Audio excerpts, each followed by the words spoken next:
Halifax City Unified School District Board of Education. Item 2.0, announcement regarding items discussed in closed session. Yes, Madam President, I have one announcement and the superintendent has one announcement. Under 3.1A, by vote of 6-0 with Board President Hanson absent, adopted a resolution with regard to affirming a dismissal of a classified employee in CSMCS case number ARB 160419, and therefore adopted the proposed decision of the arbitrator. That concludes my announcement out of closed session. I will now defer to the superintendent. Superintendent Aguilar. Thank you. I'm pleased to announce that the board, by a unanimous vote, approved the appointment of Ms. Faye Sharp as Principal Martin Luther King Jr. K-8. Wonderful. Congratulations.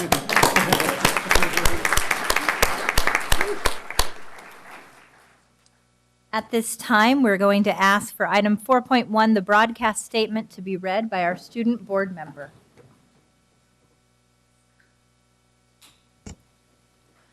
This meeting of the Sacramento City School Board is being recorded in its entirety and will be cablecast on Metro Cable 14, the local government affairs channel, on Comcast, Consolidated Communications, and AT&T Uverse. Today's meeting will air Sunday, November 5th at 6 p.m., Monday, November 6th at 9 p.m., and webcast at www.sacmetrocable.tv. We welcome members of the audience to address the board. Please fill out a speaker form located in the back of the community room and give them to our communications representative prior to the conclusion of the item's presentation. Please speak into the microphone when addressing the board and state your name for the record. Please limit items during public comment to items that are not on the agenda. If you do comment on an item that is on the agenda, we ask that you please defer your comments until it comes up on the agenda. Please also turn off your cell phones or place them on silent or vibrate. Thank you. Thank you, Student Board Member Nguyen. At this time, item 4.2, the Pledge of Allegiance. Tonight's Pledge of Allegiance will be led by the Sacramento City Unified School District Vola Steinberg Mathlete Award-winning students.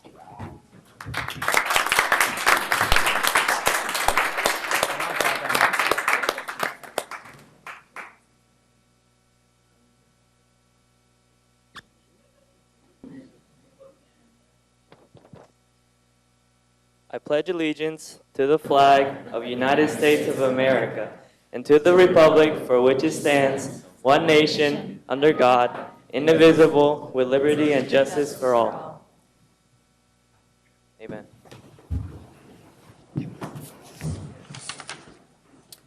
I have the pleasure tonight of reading the bio and recognizing our stellar students. David Steinberg endowed the Vola Steinberg Mathematics Scholarship Program at CSUS's Department of Mathematics and Statistics in the memory of his wife, Vola Steinberg. Vola Steinberg was a devoted and brilliant math teacher at Kennedy High School, and as an alumna of the CSUS Department of Mathematics and Statistics, Vola Steinberg was instrumental in establishing the Mathletes competition in the Sacramento region. Each year, the Department of Mathematics and Statistics presents the Vola Steinberg Memorial Scholarships to our middle school and high school mathlete winners. Dr. David Ziegler, chair of the Department of the Mathematics and Statistics at California State University, Sacramento, will present the Vola Steinberg Memorial Scholarships to our winning students. Thank you. My name is Matt Turkey, Assistant Superintendent of Curriculum and Instruction, and it is also my pleasure to be here tonight to honor the 14th Annual Vola Steinberg Memorial Scholarship recipients. I would like to thank our winning students and to congratulate them on their achievements. These students have learned from their mistakes, they have persevered, and they have worked hard.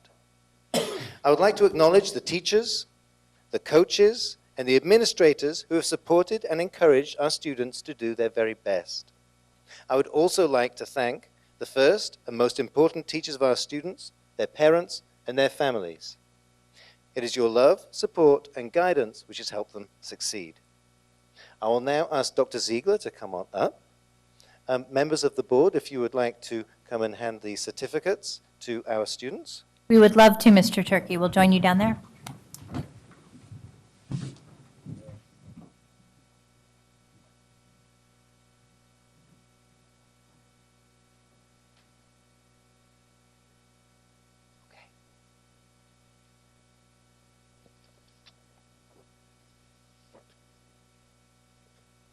Okay, so first up, our winners from our middle school, so from each middle school. We have Kobe Kimoto Ross from Sam Brannan. Kobe.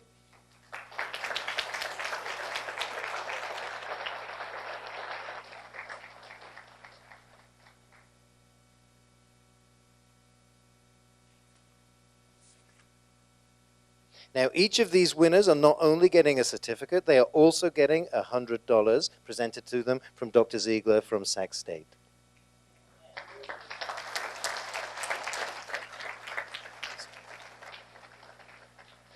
And next up, representing Albert Einstein, is Anna McFadder. Anna.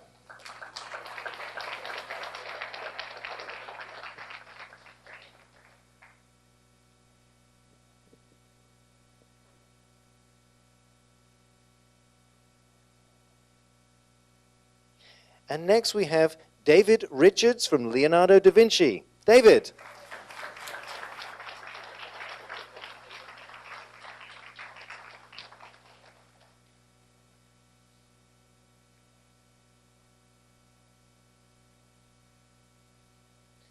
And now representing Rosa Parks, we have Eric Calva. Eric.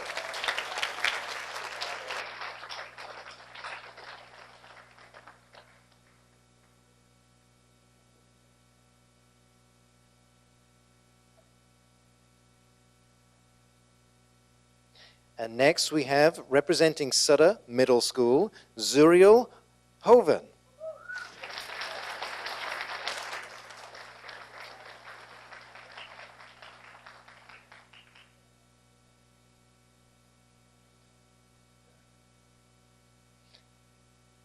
And now representing Wilsey Wood is Tannen Fan.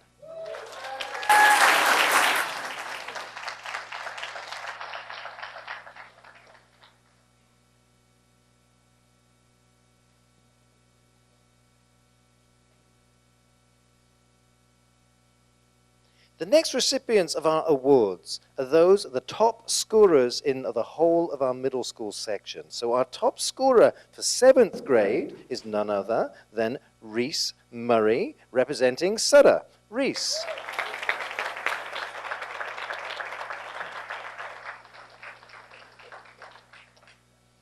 Our top scorers in these sections, by the way, received $200.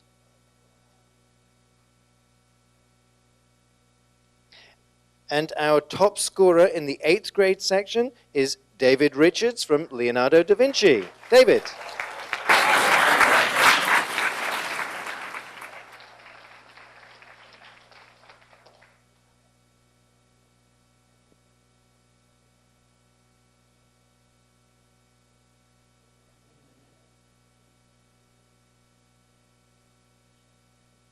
So we are now going to our high school section.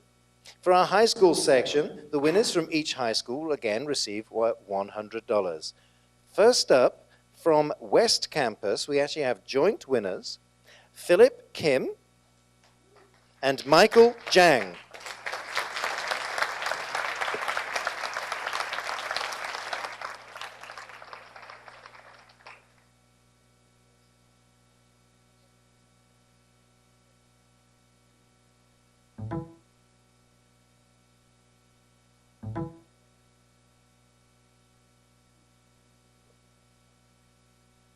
And from C.K. McClatchy, we have Annika Masaki.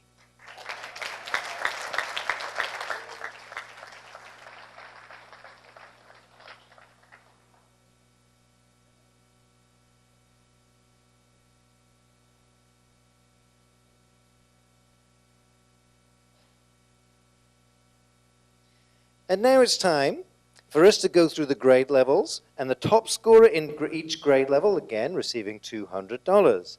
In 9th grade, we have Christian Hernandez from West Campus.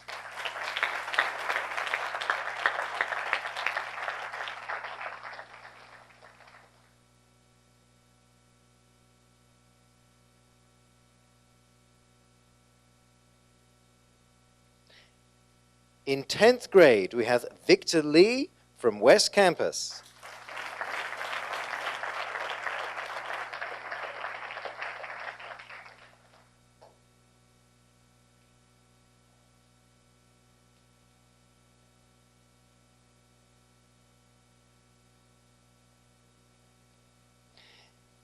And in 11th grade, once more neck and neck, we have Philip Kim and Michael Jang, also from West Campus.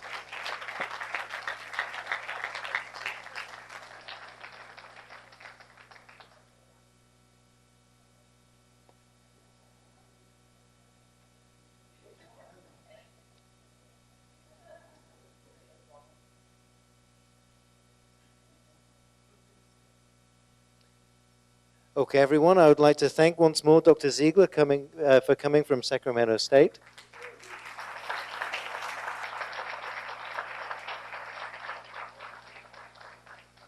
And that concludes our 14th Annual Vula Steinberg Awards for this year. Once more, let's just give it up for our students. Thank you very much.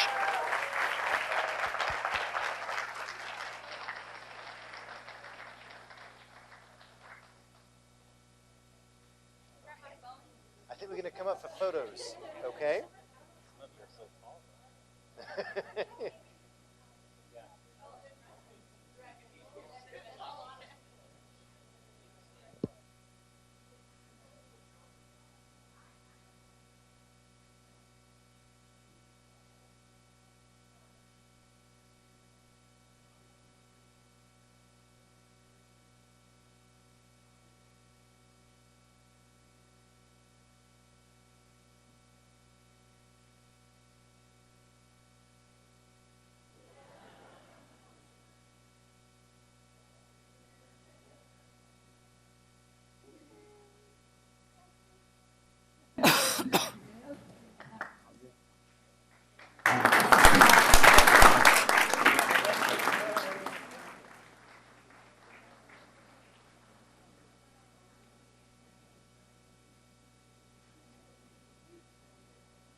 That's it. That's great. That's perfect. I'm about ready for that tonight.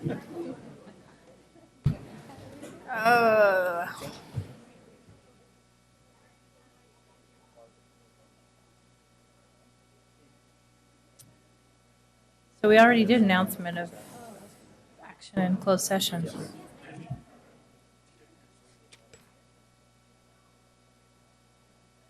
Okay.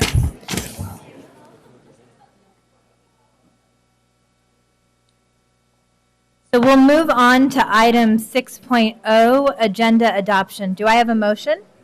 So, second. Do I have a second? Second. All those in favor? Aye. None opposed, so we're going to adopt the agenda. Item 7.0, public comment. Madam President, we have one public comment. Darlene Anderson. Darlene, if you can move forward. Darlene Anderson. Well,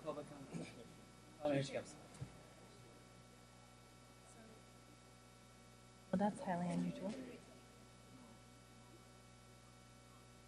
Hi, Darlene. Good evening.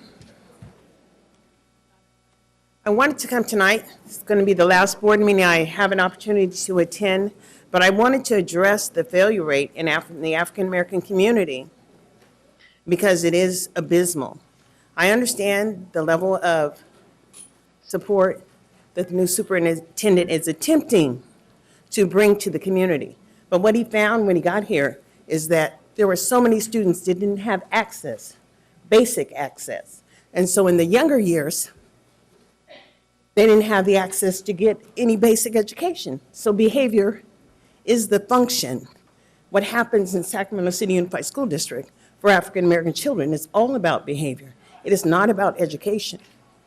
And I was really involved in a stream of conversation that Sacramento City Unified School District put out. And I heard some of the voices from some of the teachers about what we need to do for our children. It's like they need to behave. But behavior comes from the plantation. And it's not an educational opportunity. But it is a way to streamline your classes and get rid of children who you don't want. It is unacceptable in the year of 2017 that we are begging for our children to get a basic education. It is unacceptable that I have been coming here for the last 20 years having conversations about the failure rate in the public school system regarding African American children. It is unacceptable that there are so few African American parents here tonight because they really don't understand. We are talking about freedom or prison, and there is no other bottom line. If you do not graduate, you will go to prison because eventually you will make choices that affect you. And it is so critical. I hate to see all the black leaders, so quote, in Sacramento, not showing up at this board meeting. We're talking about resources, and the teachers are talking about a strike. What gives them the right to deny a basic education to kindergartners? What gives them the right to make educational opportunity about behavior and not willingness to participate when you can't read? And they wish that the parents would read to their children. And I say, some of those parents cannot read and write. And so we need to do a better job. This is 2017, and I appreciate the superintendent, what he's trying to do. Even if we're not starting with special education, we are starting with the bottom line. And thank you. Thank you, Darlene. Darlene, before you step away, Darlene, before you step away, did I hear you say this is your last board meeting? Yes. Unfortunately, I'll be moving to Las Vegas on Wednesday. And so my mother had a stroke at the beginning of the year, and I'm going to go support her. But I love my people, and there's nothing wrong with me coming to advocate for them. So, Darlene, let me thank you for your years of passionate advocacy. You know, as a parent of 2 young black children, your voice, your absolute demand consistently that we take action on behalf of students who are historically left behind resonates deeply with me. And I'm grateful to you, and I hope that in your new home, you will also be a voice for change. All right, thank you so much. And it looks Ryan? like I have a couple other board members who would like to make Member Ryan, comments. President Ryan? Looks like we have a comment from Board Member Vang. Sorry. Board Member Wu. Okay. And then Board Member Cochran. Ms. Anderson, thank you very much for all your years of service. I wish you the best with your mother. And since I serve this organization on the Board of Directors of the Council of Great City Schools, and Clark County is a member of the Council of Great City Schools, I am happy to introduce you to all the board members down in Clark County. Well, thank you so much. And Board Member Cochran, and then Board Member Minnick. Ms. Anderson, from the first day I came on the board, you've been nothing but open and supportive to me as a learning board member, and I had to have been moved by your passion and your determination. Passion is good, but you also have grit, and I hope you take that grit to Las Vegas. Thank you.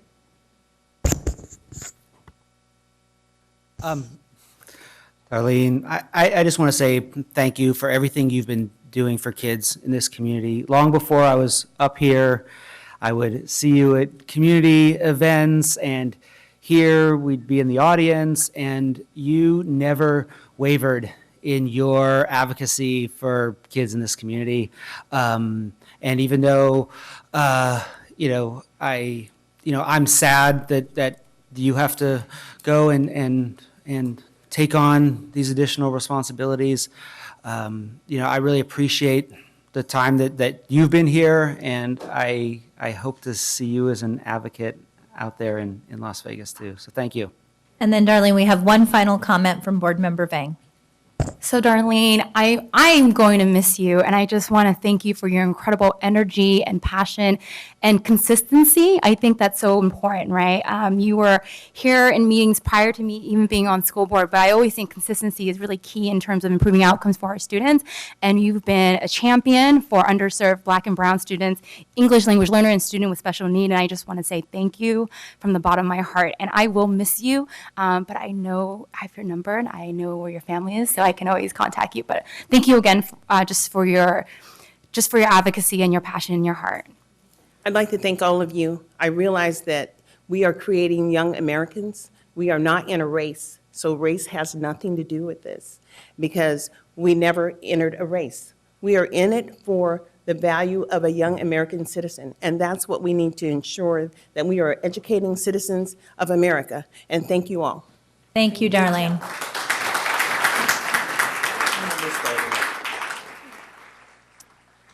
We have some additional public comments. Yes, we have two more public comments, Diana Rodriguez and Maria Haro Sullivan. Former board member Diana Rodriguez, good to see you. It's wonderful to see you all. Thank you. I'm not sure when this topic is going to come up or even if it's going to come up on your agenda tonight, but I thank you for the privilege in advance, Vice President Ryan and Vice President Wu and the rest of the board members. So thank you for welcoming me here today. And before I start, thank you to Darlene Anderson too. 10 years I've known her, so she's been there with me during my campaign, all the whole time I've been here and afterward too. So heartfelt thanks to Ms. Anderson. For 8 years, I sat on this board and continuously brought forward the issue of the district's massive unfunded liability. I watched the unfunded liability grow year after year, especially during our district's worst economic times. As a result, we had to make tough decisions to lay off certificated, classified Teamsters, UPE, unrepresented management, and executives. We had to ask our union partners to do what their counterparts in surrounding districts were doing, take furlough days. Some districts took upwards of 18 furlough days, while Sac City teachers opted to only take 7 furlough days over the span of 3 years, paying $95 for 2 years, and support to close 7 of our neediest school sites in the district. As a result, we lost many families and much needed ADA, which actually brings money to our district to pay teachers and other key staff that make our district operate. I'm extremely concerned that SCTA wants more than what the district can realistically offer. This sets the stage for continued fiscal instability, adds to the growing unfunded liability, which is a massive $620 million. As a former board member who was supported by SCTA, I understand campaign process of creating a talking point that polls well to win an election. The reality is, though, that when it comes to implementing those talking points, it costs money, money the district doesn't have. Now, SCTA talks about a strike. A strike hurts our intelligent students. A strike will cause a loss in momentum in learning for our children. The loss of learning opportunities exasperates the issue of dropouts. Students dropping out creates another loss of our much-needed ADA. SCTA, what does class size mean to you? What is it worth? To the leadership on both sides, are you truly making decisions in the best interest of students and the families with the lens of equity? Or are the adults in this picture more important? Thank you, Board Member Rodriguez. We have additional public comments. And I'm going to remind everyone in the interest of time to please keep your comments to 2 minutes per speaker. If Billy Hernandez could come to the front. My activities with the board is longer than 2 minutes, so I'll make that a little smaller. Hi, I'm Maria Haro Sullivan. I am current president of West Campus Music Boosters. I have served on the district level as a parent volunteer from the DAC to site councils to different PTAs. I'll leave it at that. So hello to everybody up on the board. I'm here today because I think it's great that you found $4 million for the arts. However, you explicitly said that you're not going to fund the band. I'm looking for just a measly $5,000 to help us with transportation. There's only 5 high schools that compete and who leave the city. And, you know, Darrell Wu has Kennedy High School. He was trying to fundraise for them. I think it's like $100,000 to transport them to Washington, D.C. $300,000? Okay, $5,000 is all I ask. If we can get $5,000 to Rosemont, to West Campus, and to Kennedy, it's a drop in the bucket. I have to deal with a $60,000 budget that I have to fundraise to get our kids to be able to participate in band and guard. And the problem is that we don't get any extra funding. We have to fundraise this all ourselves. So if we had a line item that every year you guys would help us out with transportation, that would be amazing. Thank you. Thank you, Ms. Sullivan. Any final public comments? No more public comment. Since we have, oh, we do actually have one more public comment. If you can please state your name, go ahead and come forward, state your name for the record, since I don't believe we have a public comment card on you. My name is Billy T. Hernandez. Hi, Billy, go ahead. I am a senior at John F. Kennedy High School, and I am here to represent the students. If you, the district, choose to be unproductive by refusing to come to a compromise with your employees, a compromise that would be beneficial to the students, not only will the students not receive the requested benefits, but we will also suffer from the resultant strike. Therefore, not only are you being unproductive, but counterproductive as well. Choosing not to compromise makes you responsible for the following. There will be the obvious loss of school time.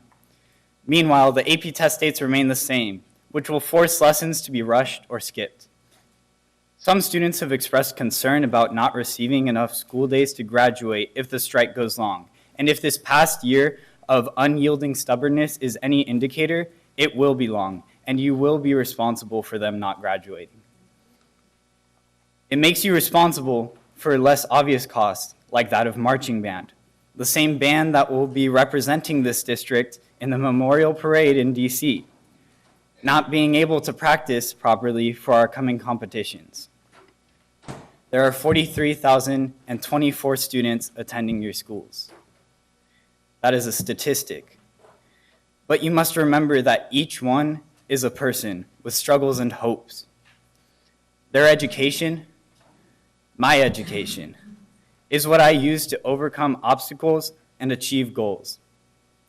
So on behalf of 43,024 people, I implore you and the teachers to resolve this issue with a civil, open, and altruistic attitude.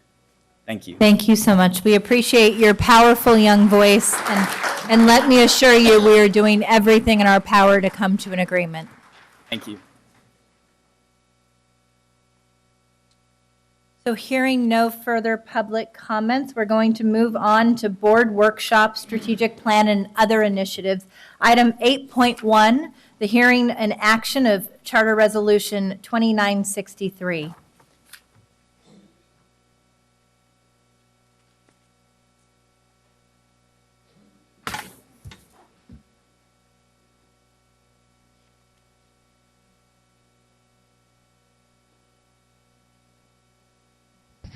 Mr. Kramer? Yes. Good evening, First Vice President Ryan, esteemed board members, Superintendent Aguilar. I am Jack Kramer, Director of Innovative Schools and Charter Oversight. Joining me to my left, walking the cards over, is Mr. Maury, Maury Elliott. He is the principal at SAVA. And we have Jason Sample. He is the Chief Strategy and Communication Officer for SAVA. And you are new to the front. Thank you. And to my right, we have outside legal counsel for Sac City Unified, Mr. Ed Scalar from Lozano Smith. Tonight, I will be facilitating the process for the board to consider Resolution 2963 and Resolution 2964 for the initial charter petition for Gateway Community Charters, Sacramento Academic and Vocational Academy, SCUSD.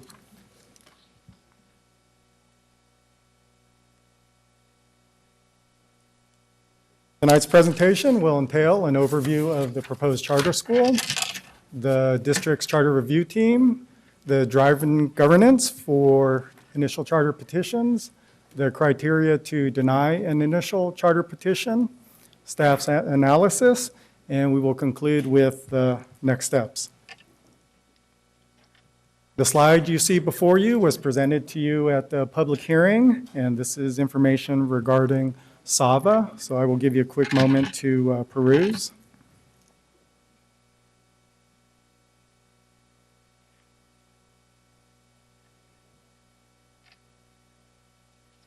As board members, you have seen this slide many times, which is our charter review team, made up of the finest, 15 of the finest from the district. Tonight, for support for the charter petitions and the review team, we have some of the team with us, and if I could just have them stand up in the back, please. Charter review team, thank you.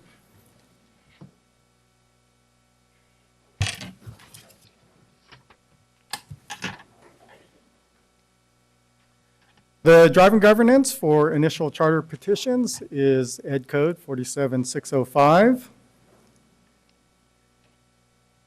And per Ed Code 47605, the governing board may not deny a petition unless it makes written factual findings, setting forth specific facts to support one or more of the below 6 findings. The first one is charter school presents an unsound educational program. Number 2, petitioner is demonstrably unlikely to successfully implement the proposed program. Petition does not contain the number of signatures prescribed. Petition does not contain required affirmations. Petition does not contain reasonably comprehensive descriptions of 15 certain elements. And finally, number 6, the petition does not contain a declaration of whether or not the charter school shall be deemed the exclusive public employer of the employees for the charter school. It is the staff's analysis that the petitioner is demonstrably unlikely to successfully implement the proposed program. And secondly, the petition does not contain reasonably comprehensive descriptions of 15 certain elements. I will focus on the first one next. The support for demonstrably unlikely to successfully implement. The petition fails to present a proper plan for facilities. The petitioner fails to provide a clear and comprehensive budget.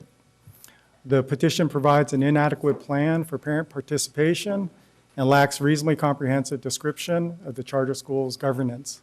And number 4, the petition presents an inadequate plan for the use of technology. The second findings, petition does not contain reasonably comprehensive descriptions. The first to support that, petition does not contain reasonably comprehensive descriptions of the educational program, specifically special education. Number 2, reasonably comprehensive descriptions are not provided for charter school's health and safety plan.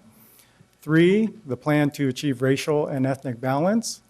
4, comprehensive description of the charter school's admissions requirements. And finally, number 5, the petition does not contain reasonably comprehensive descriptions of the charter school's dispute resolution process. We end with the next steps. Once again, the written factual findings, 2 of the 6 to support a denial of a petition, as stated before, 1 and 2. And at this point, the governing board may deny the petition as written factual findings has set forth specific facts supporting 1 or more of the 6 criteria. Tonight, the governing board shall either approve Resolution 2963 to approve the initial charter petition, or the other option is the governing board shall approve Resolution 2964 and adopt final written findings of fact as its own to deny the initial charter petition for Sacramento Academic and Vocational Academy, SCUSD. That is the conclusion of my presentation. I believe there is a video clip, but first I'll have Jason Sample come up and he can provide further commentary. Thank you, Director Kramer, to Board Vice President Ryan, members of the board, Superintendent Aguilar. Jason Sample with Gateway Community Charters. Tonight, I really think the message is very simple and plain, and that is we are truly here on behalf of our students. We are here once again, and I think I shared this with you during the public hearing, as a result of the Anderson versus Shasta case. in which for over 10 years we have operated a program that we feel has made phenomenal advances in the lives of our students and our children. We're here as a condition of our waiver with the State Board of Education and our agreed transition plan that we have communicated not only with the district, but with also our current authorizer and the Sacramento County Office of Education. Our transition plan clearly outlined that we would submit a charter to Sac City Unified to operate and serve the students within this district. It said that we would submit a charter to Elk Grove Unified, all of which we have done. On October the 3rd, we kept our commitment in our transition plan and we submitted to Elk Grove to bring that site into compliance. The bottom line is we are really implementing the plan that we communicated to both the State Board of Education as well as to our authorizing district. A couple of things I want to make sure that I share with you from the presentation that staff offered is we have offered our school for the past 10 years. And in that 10 years, we have had 0 audit findings, 0 compliance issues, and we have served our special ed population with the highest integrity and excellence. And so tonight, you're going to see a video, and then we have Lisa Core and Maury Elliott who are going to share with you a few closing thoughts. But before I leave this area, there's a number of people tonight who are in support of SAVA and our kids, and I'm going to ask them to please stand behind me tonight to show their heartfelt support. At the end of the day, we're doing this for the kids. What I presented to you is a comprehensive list of responses. Quite honestly, we feel that everything that's here is immaterial. We feel that these items can be handled in an MOU agreement with the district, and we really look forward to this opportunity to partner. So with that being said, we have a short video that we will share with you, and following the video will be Principal Maury Elliott.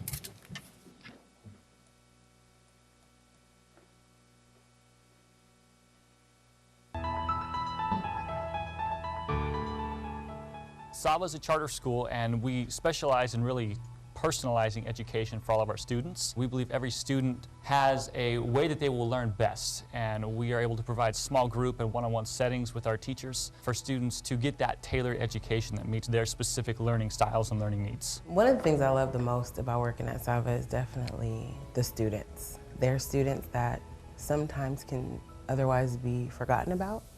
They're students that have gone through things in their life that I wouldn't even want to have to go through as an adult. I love when they come in here and they have smiles on their face, and a lot of them talk about their usual dislike for school and how their feelings of school were before they got here to SAVA. And then after a while, they kind of start to own their own education. My experience here at SAVA is actually been great. They're one-on-one. They're really, truly trying to get you focused on what you're trying to do. It already opened a lot of doors because it's like as soon as I graduate from here, I can go through a lot of stuff just automatically. What we want to do is make sure that when kids graduate with the high school diploma from SAVA, that they are prepared not just to go to college, but prepared to go into the workforce. So we have 4 vocational or career tech pathways at SAVA.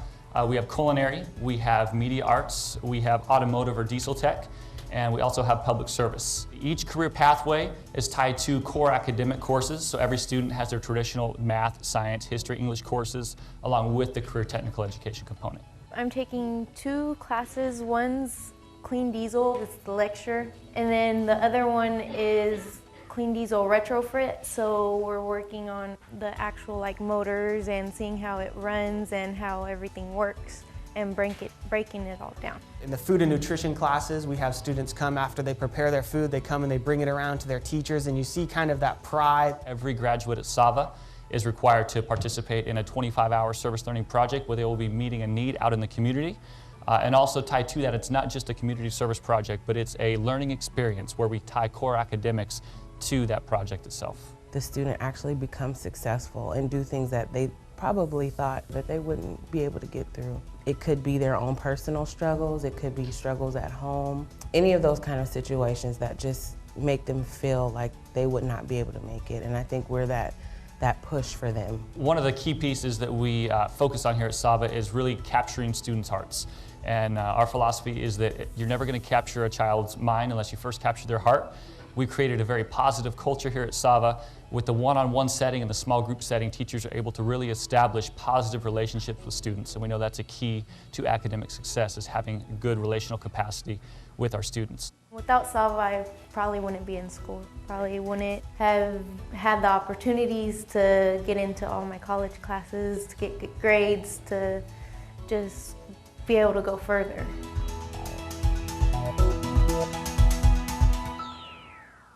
Well, good evening, members of the board, Superintendent Aguilar. We wanted to share this video with you tonight because not all of you were able to visit our campus over the last month, and I believe it's important that each of you get at least a little glimpse of what learning looks like at Sava on a daily basis.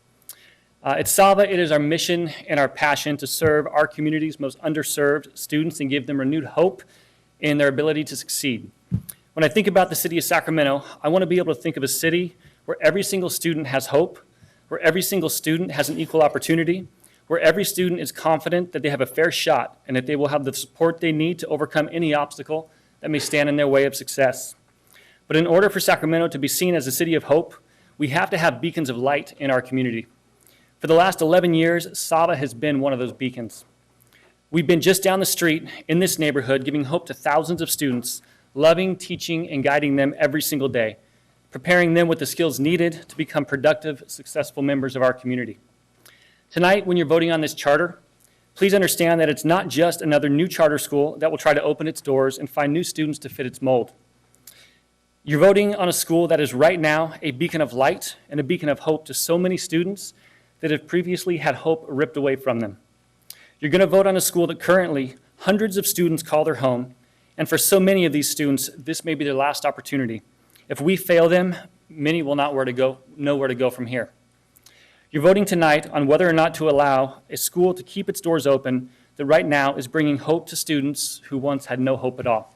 So please consider this tonight as you make your vote. Thank you very much. Thank you.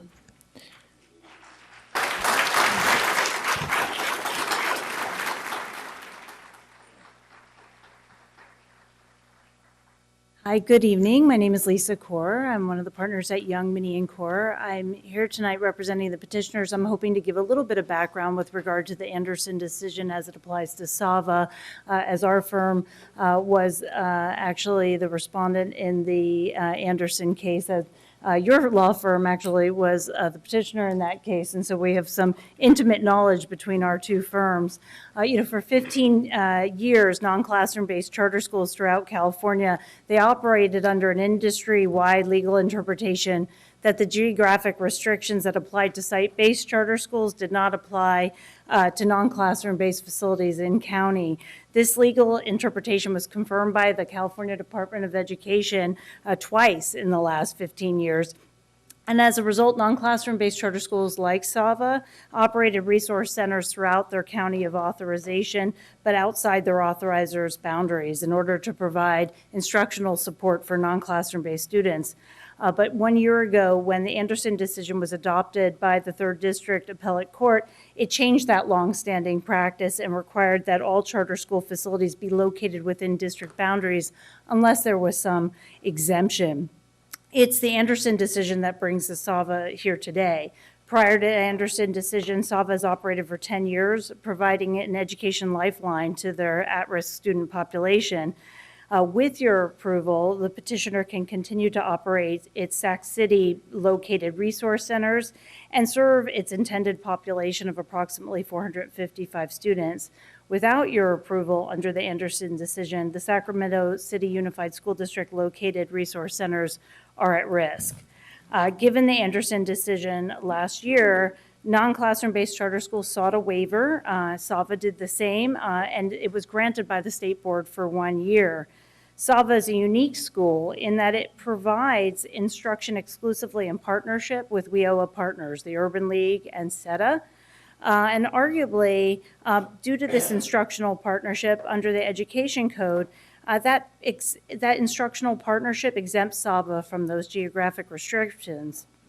However, As your report shows, school districts have been reluctant to agree that that exemption exists, and therefore, in order to proceed with the utmost caution to preserve its resource centers for its students, SAVA has sought a local charter with each district where it has a facility, just as demanded by the Anderson decision. So accordingly, SAVA comes to you today agreeing to forego the use of that exemption, the WEO exemption.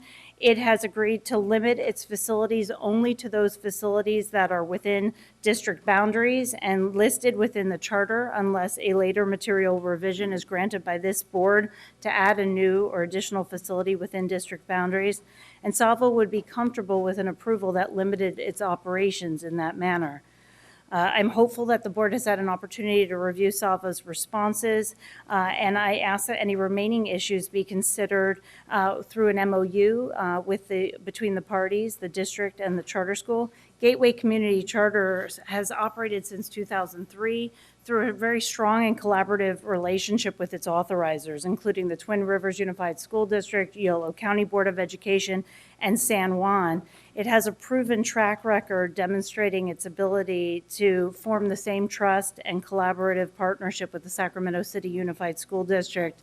I hope we'll have the opportunity tonight to address any remaining issues that you see after reviewing our responses, and I'm here to answer any questions you may have. Thank you for your time. Thank you. We're going to take public comment at this time. Ms. Allen, how many public comments do we have? We have 14. Okay, so we have, with 14 public comments, we're limiting it to 2 minutes each.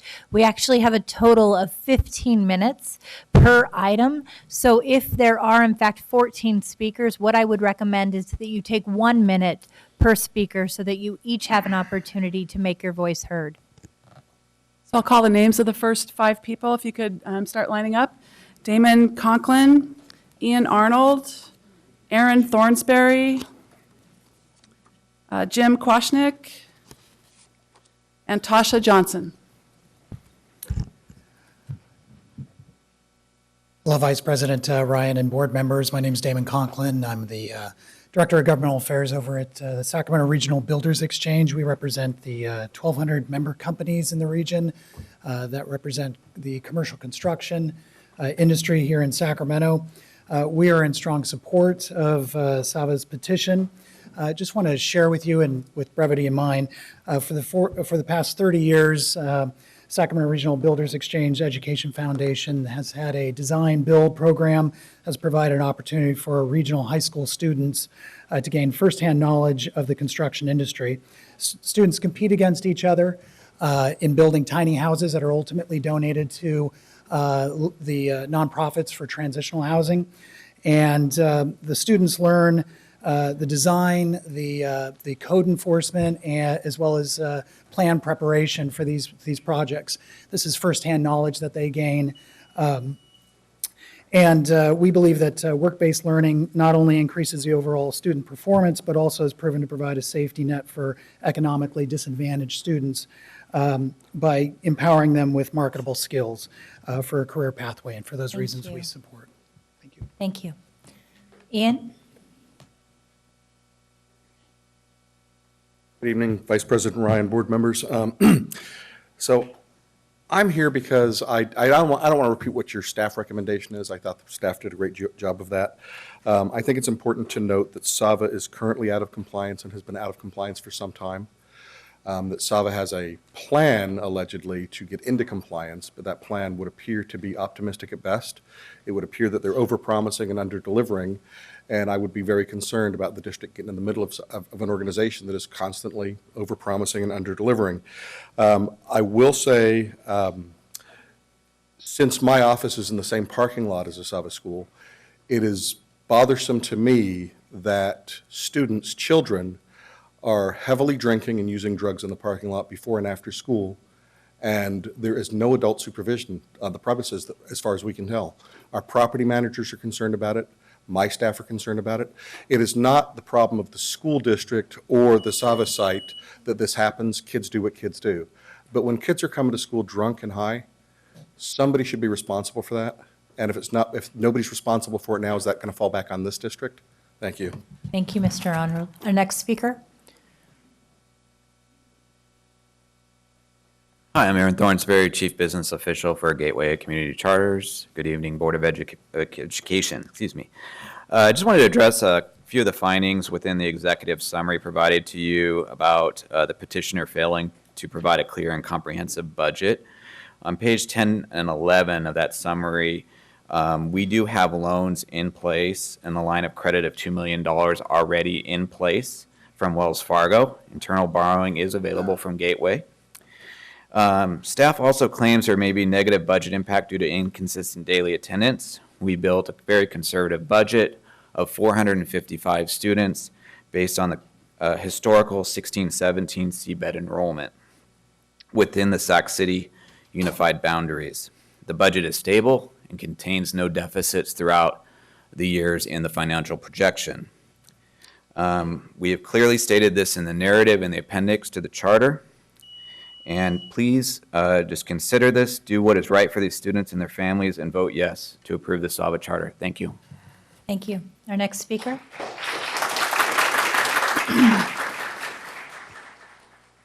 Good evening, Board. My name is Jim Kwashnick. I am a housing nonprofit, and we are working with SAVA to build tiny houses, like you heard from SRBX. We're also members of the BIA, and SAVA has been an exceptional school for us. The kids are learning. They're actually getting opportunities to be employed. You're going to hear from one of those students who participated in the SRBX program, and I think it'd be a great thing for you guys to just say yes to this school, because they are doing everything that they're saying that they're doing. And I can tell you, out of the 35 schools that we work with, they're one of the best. So thank you for your time. Thank you for your comments.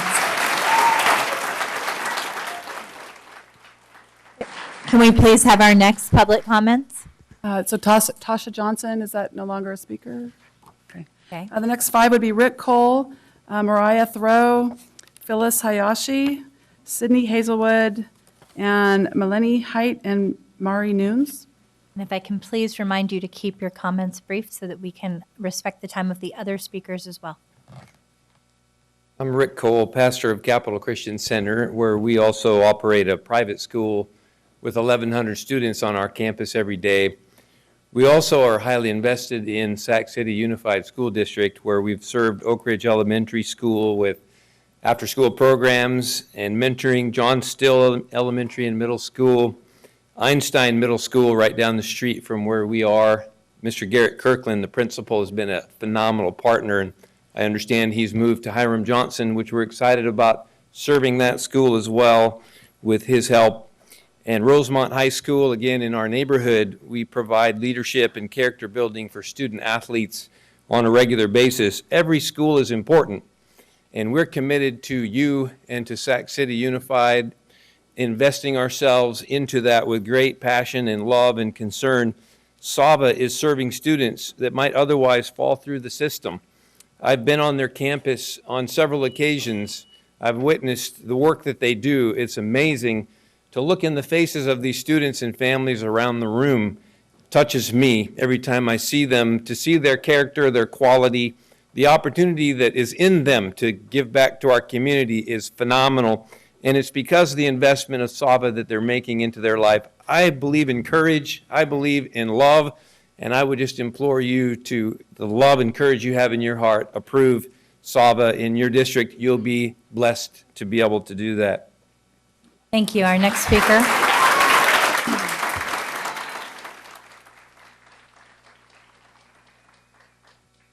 Good evening. My name is Mariah Thoreau, and I am a teacher at SAVA. A key piece of our mission is to support our students both academically and emotionally to ensure they move forward in life prepared to thrive. We bring them hope.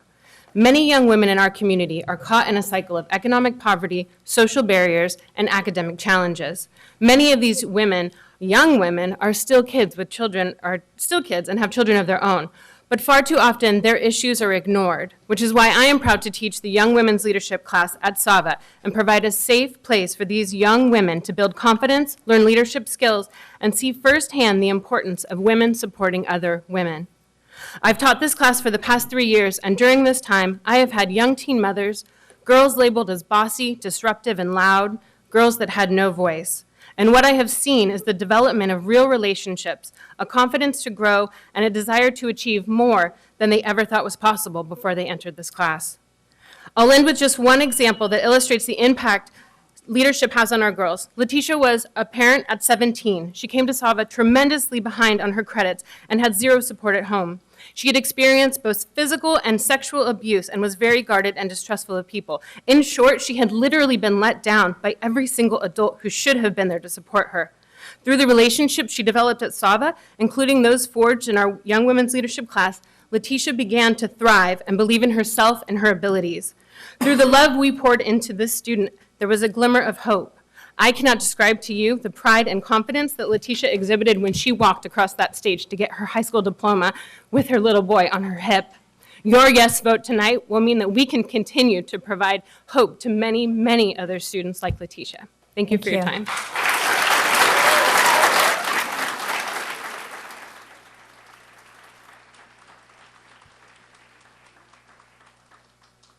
Good evening. I'm Phyllis Hayashi, past president and active member of Seroptimus International of Sacramento. I'd like to leave some information for the board regarding Seroptimus so you know a little bit more about our organization. As an active member of Seroptimus International of Sacramento, I serve as a coordinator of a program called Dream It, Be It, Career Exploration and Mentoring Program, in which we have partnered with Sacramento Academic and Vocational Academy Women's Leadership Program for the last 3 years. The partnership would have never developed without the support and introduction by Dr. Cindy Peterson. Our organization has shared an outstanding program and curriculum with Sava and the Women's Leadership Program. Since the inception of this program, our participation with the students, faculty, and administration and staff has been one of outstanding collaboration, resulting in the opportunity to introduce a program in which students at Sava thrive and grow in self-confidence, well-prepared young women who understand what it means to identify special skills and talents they hold and intertwine as they all discover towards the reality of identifying careers to further explore and pursue. This Sava is a school that works. And we have truly witnessed as Seroptimus members, we are quite impressed with the self-confidence that these students come away with in our introduction and the ability to persevere. By turning your back on Sava is turning your back on giving opportunity for these students to succeed in life and giving them a second chance. I encourage you to vote yes. Vote yes, because it is a school that works. Thank you.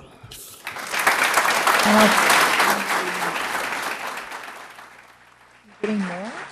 Okay, it looks like we have a few more public comments, so we're going to continue to limit them to 1 minute. Please stay within the 1 minute time span. Okay. Good evening, ladies and gentlemen. I'm Sydney Hayeswood, and I'm currently a senior representing Sava Charter. Before I went to Sava, I attended a traditional high school, grades 9 through 10, which proved to be one of the worst decisions I could make for my education. During my freshman and sophomore year, I struggled academically, mentally, and outside of school as well. When I finally found Sava, my experience with education was altered for the better of my well-being. I faced academic challenges for a few reasons. During my time at traditional high school, I maintained a 2.0, which is low compared to where I am now. The lack of a friendly and motivational environment from not only students but teachers and staff created an almost inhospitable educational environment. They failed to encourage diversity, and the hidden agenda of traditional education held them back as an entirety. And for those very reasons, I felt as if the traditional education system failed myself and many others.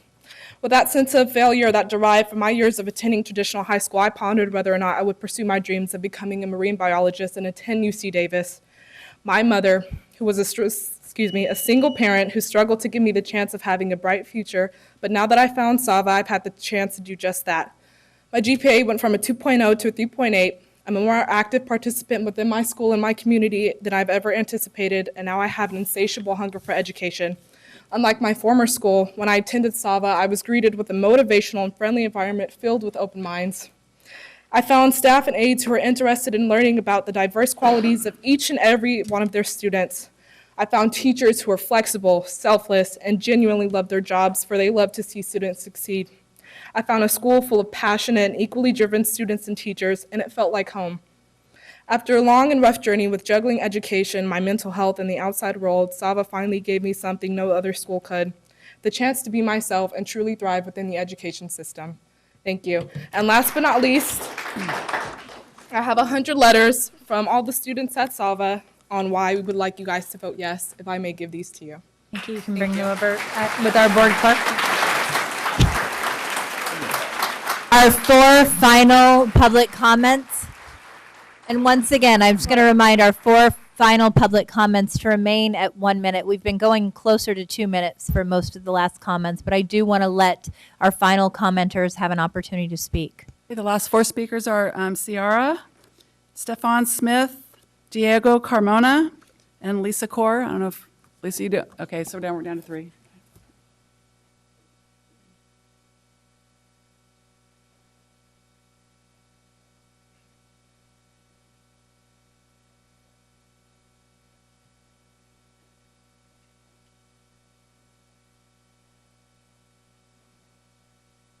Hi, my name is Ciara. I started high school at a traditional public school, and I was 14 when I left public school. I left traditional school because I have trouble staying put and sitting in a 2-hour class with teachers who do not care about where I'm at, but only to teach what they are told. To what's different with Sava is they understand that some kids aren't capable of doing exactly what is asked from us. Excuse me. What is asked from them, and they will help them reach their goals. And I enjoy having a caring, positive surrounding with my teachers and peers. At Sava, I walk in, and no matter how my day is going, they put a smile on my face. I'm always being greeted by teachers, a handshake, even a smile, which makes me feel very welcome. Sava not only cares about your grades, but they also care about you and who you are. Going to Sava gives me time to complete all my schoolwork.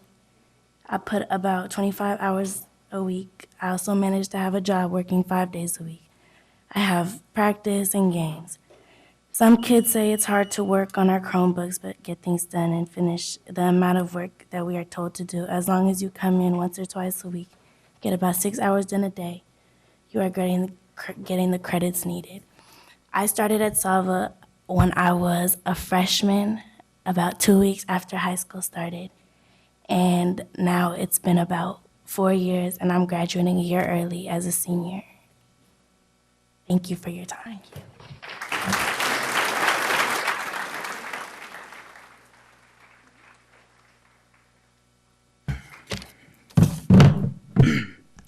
Good evening, board members. My name is Diego, and I've been at SOF for 2 years. I proudly represent the school just like I did at the Design Build program, which I got the award here. I'm here to thank you for all the hard work your board does for the future generations of America. You have the power to give education to people who never had it or couldn't afford it.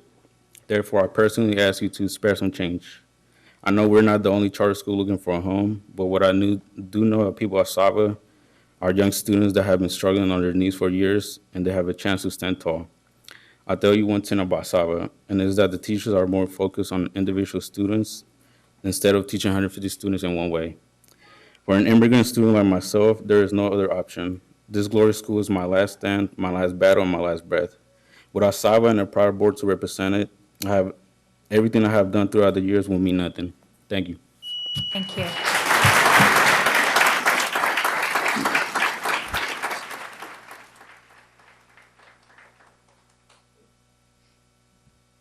Good evening, everyone. My name is Stefan Smith, and tonight I'm going to be speaking on how Sava has helped me create a better future for myself. To start off, I have been at Sava for 10 months. I have found many friends, and this has helped me a great deal because at a conventional high school, a lot of the kids there push you into doing things that may not be the right thing for you. Also, I have found many different careers through Sava CTE programs. Some of these that are my favorite are photo and fitness and recreation. Through this, I have gained a lot of confidence and friends. And the last point I just want to make tonight is that the teachers here at Sava are really there for you and just want to have a great relationship with you. They even go out of their way for you and want the best for you. Thank you for your time. Thank you. So we have no other public comments at this time. At this time, I'm going to take board member questions and comments from Mr. Kramer and others. Our first question comes from board member Minnick. It's not really a question, just some comments. Well, maybe it's a question for Mr. Kramer, because I did go through a lot of the concerns that the report showed, and I absolutely understand the reasons for concerns. But then after meeting with and going through some of these and then talking with Mr. Sample, Mr. Elliott, I feel convinced that we can address those things that haven't entirely been clarified through the use of an MOU with the district. Can you give us a little bit of clarity as to what that would look like and how that affects kind of our, like what the next steps are in that process if we were to approve this contingent on an MOU to meet some of those Yes. concerns? Currently, each of our independent charter schools, they have 2 MOUs associated with their operations. The first MOU is the operational MOU, which talks about in detail different aspects of operations of the charter schools. Sometimes it clears up language of a petition itself. We also have a section that corrects issues and addresses concerns that the boards may have regarding a petition.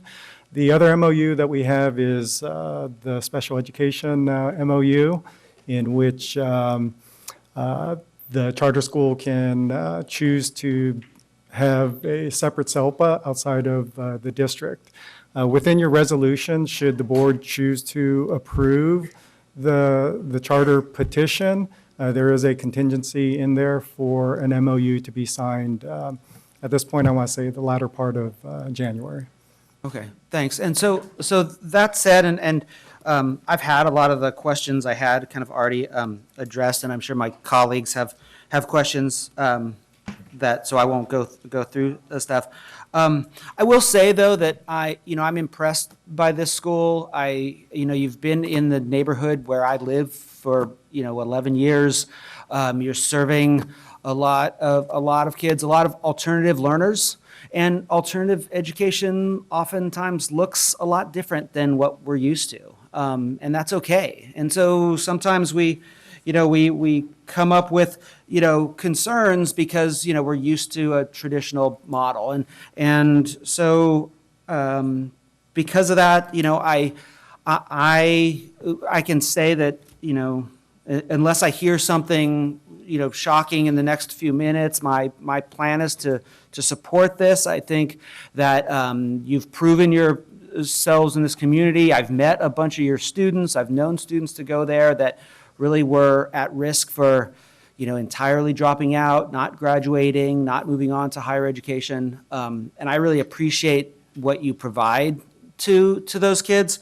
And also the fact that this doesn't really change anything in our community and in this district. The same kids that you're serving now, you'll be serving under our charter. My concern is because it's coming to us as a new charter, that because it looks like that, I just want to make sure everyone's clear that a no vote for this charter is not refusing to open a new school. It's shutting down an existing school, and I do not feel comfortable shutting down a school that serves all these students that are willing to come out here on a Thursday night and advocate for the education they're getting. So I appreciate what you're doing, and unless something changes in the next few minutes, I am inclined to support this charter.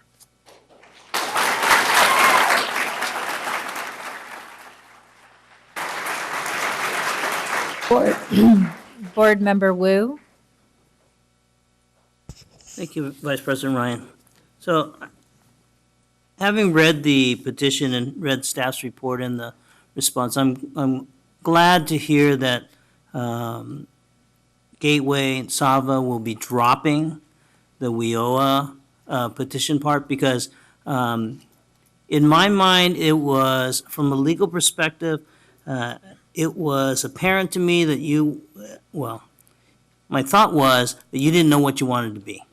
And so you're trying to cover all bases. And maybe that's being prudent, but where does that leave us? What are we applying? What are we being asked to approve? So I'm glad to hear that you're dropping the WIOA part. I do have a question for Jack. Jack, there's been information recently provided by Sava regarding this, much of it saying that it can be handled in the MOU process. I rely on you to share with me whether or not you have had sufficient time to come to a similar conclusion, or whether or not you need more time in order to evaluate it thoroughly to come to that conclusion. Maybe a little more clarity on the question. If I've come to a conclusion and the team has come to a conclusion regarding? With respect to the explanations recently provided, the conclusion, much of the conclusion is that this can be addressed in the MOU process. My question to you is, have you had sufficient time to think about that and come to a similar conclusion, or do you, as staff, think that you need more time to evaluate their additional information to come to a similar conclusion? There was a lot of clarity provided by the response post petition that was not originally in the petition. Right. And so, yes, I can, some of them are very simple in terms of clarifying budget numbers, and they've clarified their loans. So many of the aspects are very simple. I'm not necessarily convinced about the exclusive partnership aspect of the MOU. I think that is a deeper and more complex issue. But certainly the MOU that, the timeline for that, it allows 60 days, so that would be time to have discussions. So, but they can commit to that exclusive partnership. So if they commit to it, then they're bound by it. I would say that if the thought is that there is some concern about whether they actually are a exclusive partnership at this point today, perhaps that's fine. We don't know when that opinion may change.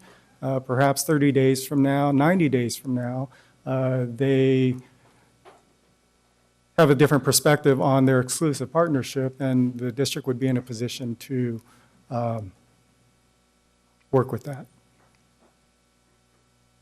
So I'm thinking whether or not, do we have the authority to bring any MOU back to us for approval? Absolutely. All MOUs are for the charters. They do go through the board for your approval. Thank you. I want to address the comment to Sava. I was dismayed in looking at the recent Sacramento Bee report with respect to the SBAC's reading scores. If we approve this, I am interested in, because you will be coming back sometime down the road, in continued improvement. And Mr. Elliott, you and I had the discussion. Mr. Sample, I don't know what you did to your arm, but I wasn't, because I shook it too hard. Yeah. But if it is approved, what I will be looking for is a process for continued improvement, and I want to see that reflected in the outcomes for the students, because as I suggested, it is nice to give a student culinary skills, but it is a tragedy to give them skills when they can't read the recipe. Mm-hmm. Thank you, Board Member Wu. I have comments from Board Member Pritchett, followed by Board Member Cochran. Thank you, Vice President Ryan, and thank you, Member Wu, for your comments. I just have a few questions, and then I'll make my, or a few questions, and then I'll make my comments brief. I didn't see, Chuck, I didn't see any information in regards to IEPs and the percentage within the charter petition. Do you have any information regarding the IEPs and what percentage of the students are currently on an IEP? Yes, SAVA, they do serve typically a higher percentage of special education students, and so we have no issues with that number Okay. and percentage. I guess that was really my only question. You know, I gotta say, you know, I read through the petition, and you know, as I look through the criteria of you know, what a charter needs for approval or denial, it is concerning. You know, I've been on this board for 5 years, and we've had a lot of charters that have come in front of us. And I can't say that I've ever seen one with so many listings of things that were alarming to us, right? I can respect that you are serving students that are high risk, that are teen moms. I was a teen mom. I went to a similar school. I understand. So I respect that. But it's very, very concerning. And some of the things that are most concerning are, you know, regarding your budget, regarding your educational programs that you're offering. I won't go through the complete list because I'm sure you've read it as well. But you know, unfortunately, it seems like a great risk. And I would hope that, you know, it seemed like, you know, I appreciate this that you gave us with the comments back, but I wish that this had been in the original charter, right? And though you gave this to us, it still seems like I still have grave concern about, you know, where this is going to take us down the road. Thank you. Board Member Cochran, followed by Board Member Vang. Thank you, Acting President Ryan. Because this is an existing school and has been in existence, it makes this analysis particularly alarming. So I'm very grateful for the work that the staff has done, and I can see that there are some very serious concerns about this application.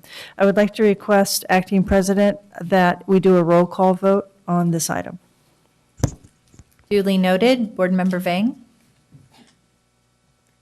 So I have more of a comment. You know, I have visited SAVA before, and I've also had the opportunity to have a conversation with SAVA parents, teachers, and staff. And I've actually seen SAVA in action and what it's done for students and family. In many cases, SAVA student has gone through maybe 1 or 2 comprehensive high schools. And what I'm learning, as well as that SAVA is really addressing the needs of the students that are attending there.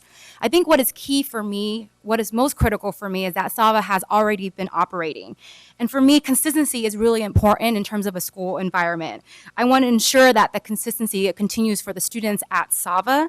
You know, when I stepped onto campus, I know it wasn't staged. I felt it in the classrooms, on campus, when they talk about capturing minds and hearts. And for me, I think if it works for our students, then I will support it. Again, I think what's critical and what I want to share is that I'm supportive of schools that are currently operating now that's working for our students. And I think while, you know, this charter petition does come as a new charter, and Mr. Kramer, if you can correct me, that this charter is already operating, this would just basically renew the school so that we don't close it, correct? This charter is currently operating, and they are authorized by Twin Rivers. Okay, so similarly, I also echo Trustee Minnick on this as well. And unless something crazy happens right now, I still stand firmly in supporting SAVA. Thank you, Board Member Vang.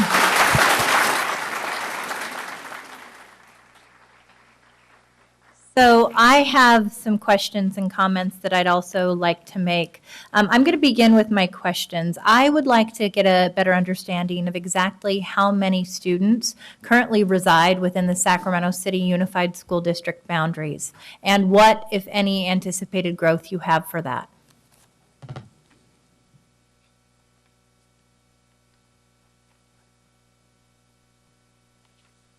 Thank you, Vice President Ryan. Currently, and this is just really a rough number, we don't have those official numbers in front of us, it's about 500 students who are currently within the Sac City Unified School District boundaries. And you don't have projections for potential growth within the charter reauthorization, well, really, the charter approval?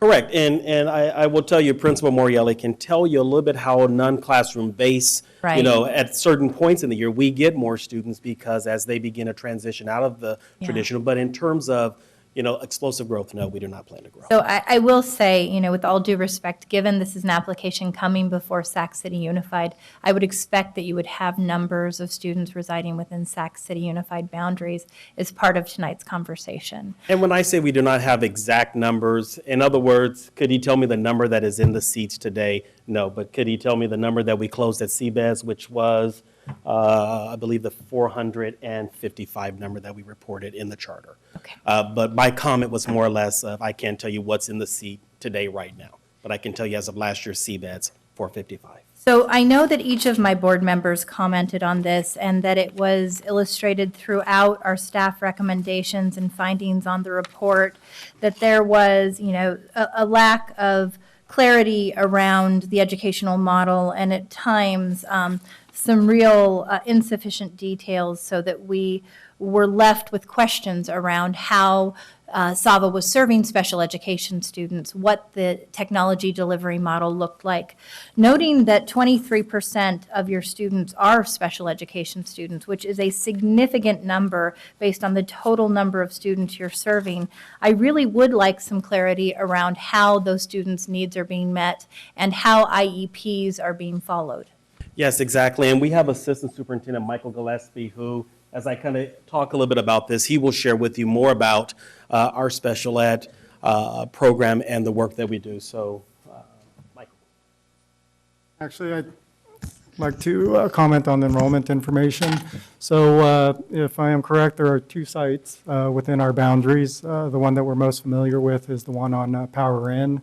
I believe there's roughly 370 students there. So between the 2, that would equal the number stated. In their letter of petitioner intent, they estimated a starting enrollment, their starting enrollment of 700, and I believe growth to 1,200. 1,200 Sac City Unified School Well, District that's the part students? that's troublesome for us, is that we don't know whether that's with WIOA or without WIOA, because we do not have consistent numbers. Are So you perhaps they able can to answer that. clarify?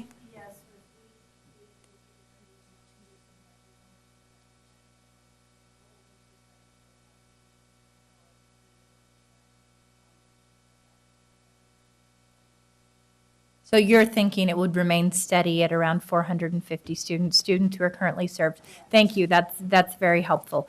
So go ahead and let's talk about the special education piece, and then I have a couple other questions. Thank Vice you. President Ryan, Superintendent Aguilar, thank you for having us here tonight.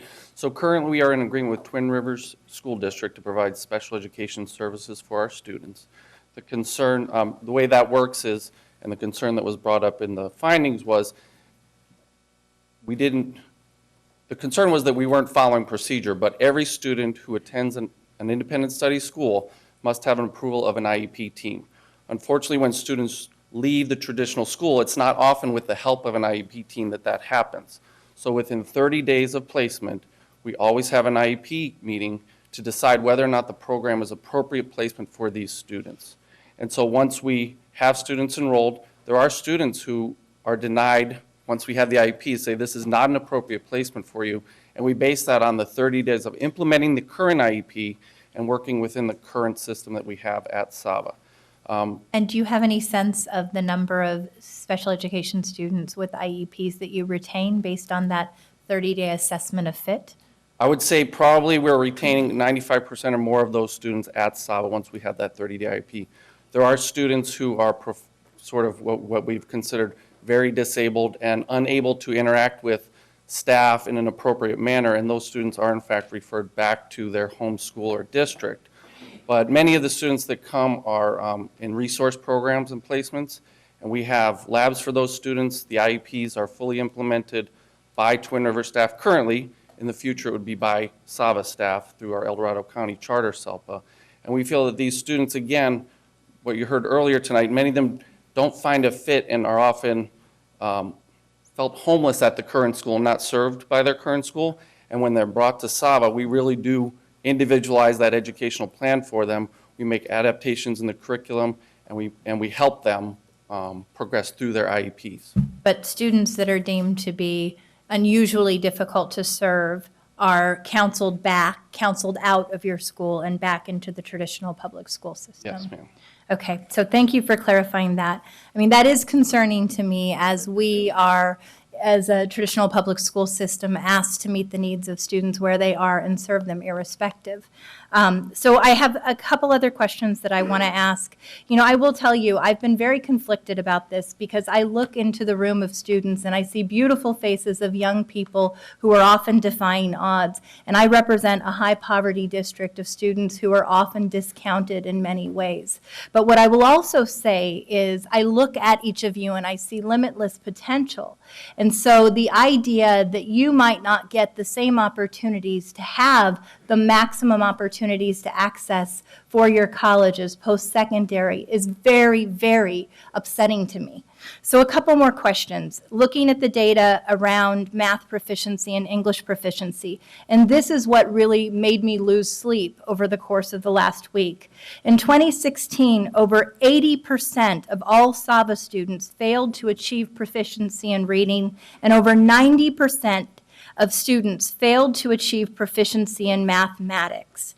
So these, to me, these two data points, only 10% are successfully meeting standards for math and 20% for reading proficiency. And I would really like to hear a response for that and a sense of how you seek to improve those numbers, because we should be improving those numbers for the students you're serving. I completely agree. So at SAVA, we do local diagnostic testing for math and reading when kids enter our school upon initial enrollment. We track that growth throughout the year. They test 3 times so we can monitor it, make academic interventions for it, and make sure we're giving those students the support they need. When you look at our SBAC scores, we absolutely need to do better. We need to improve. But looking at context, the average new student enrolling at SAVA comes to us in the 11th grade, and based on that diagnostic testing, is testing 4 years below grade level in reading and math. So hence the low score on the SBAC. In high school, students test in the 11th grade. We do not have a lot of time to work with most students that come before that testing takes place. When you look, I can go back 3 years with our Renaissance Learning data, and we can provide you data also if requested. We have shown over a year's worth of growth in math and reading over the last 3 years for our students school-wide. So we have programs in place, we have support classes in place, have intervention programs in place, we have communities of learning in place. All the different types of interventions we need to do to support students are there and happening on a daily basis. Do we need to do better? Absolutely. And I know my students can, I know my staff can, we'll continue to strive for that. So my final point, thank you for responding to me. I know that you have been considering an alternative school assessment model so that you can look at potentially the way you're assessing academic proficiencies of students and having it be more on par with continuation high schools and the standards that they are meeting. And I would be very interested in hearing why that hasn't progressed and where you are in terms of looking at that in the future. Can you clarify for me? I'm not quite. You're referring to DOS, the Yes. Dashboard for Alternative School Settings. That is simply, from my understanding, it's fairly new, but it's an indicator that says for schools that serve a certain population of at-risk students, which we have to hit 70% of certain indicators given to us by the Department of Education, that we qualify for that Dashboard for Alternative School Settings, where they will use other types of data similar to the ASAM model, which we have been under for the last 10 years. ASAM is Alternative Schools Accountability Model. And so data that we look at for that, we track our graduation rates for credit eligible students. We track our attendance percentage. We track our retention rate year to year. How many students in one school year with us and start back the next school year. So those are key indicators in an alternative setting, dealing with students that come to us with a lot of academic challenges that we can use to really measure progress in addition to looking at just simply SBAC scores for math and English. Thank you. I'm going to, we don't have another question? Okay. So my final comment here is, you know, if this were going to be an initial charter approval, I would be in a much different position because I wouldn't be essentially turning away hundreds of students who are currently being served, although I would argue could and should be served at a higher level because I want them to reach their maximum potential. If we move forward in granting this charter approval, I want a detailed agreement on MOU changes that will be made to ensure the integrity of this academic program. And I also feel that for my own well-being, as well as the well-being of the district as a whole, I would like to have SAVA come before us so that we're not waiting 4 years until another renewal, so that I can see a clear plan for academic approval, so you're meeting the needs of students who are looking at you to be their lifeline and to give them maximum opportunity and not just the baseline of success. I am happy to work with you on that. And I also believe if we're approved, I believe I'll be here annually giving a report to you to show you the outcomes and the great things we're doing with our students on an annual basis. Thank you. With that, I'll entertain a motion. Okay, so we have a request for roll call vote. So first, would someone like to make a motion? I would like to move that we approve the charter with the conditions that staff work with the, Sorry, I'd like to move to approve the charter with the conditions that staff work with them to create an MOU that addresses all of our concerns.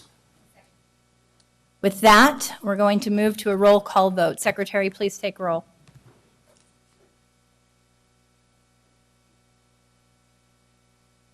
Member Cochran?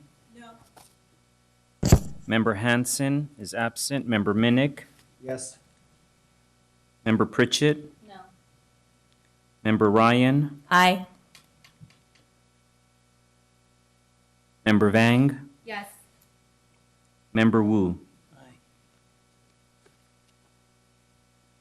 4 yeses, 2 nos. By a vote of 4 to 2, the charter carries.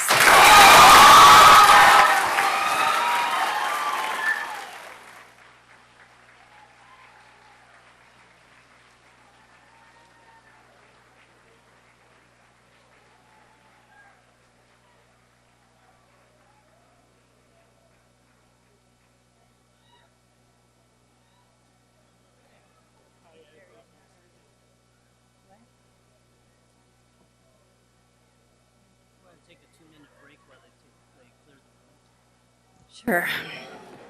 We're going to go ahead and take a 2-minute break. If I can please ask all of those who are here in support of SAVA to exit the room quietly so that we can continue with our board meeting.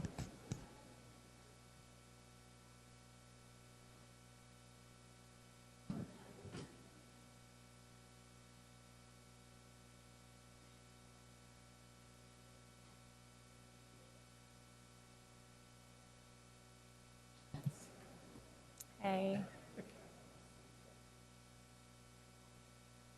No, I have to tell you, I was not paying attention, and so just no, it was my fault. He made one.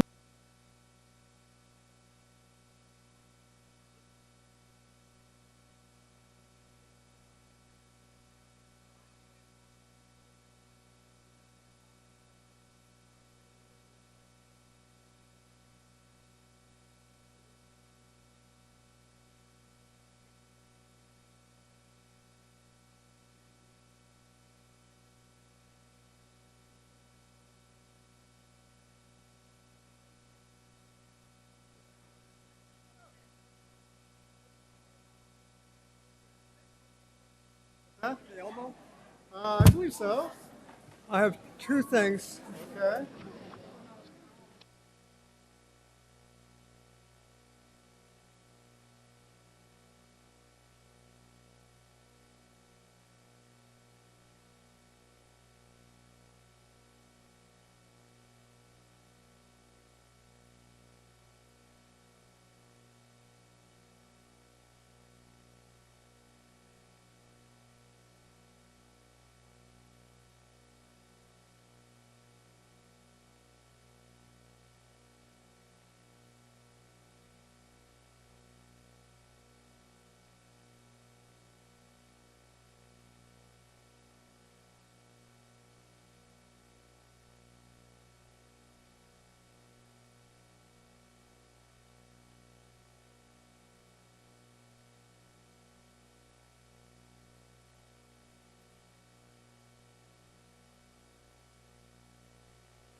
There you go now.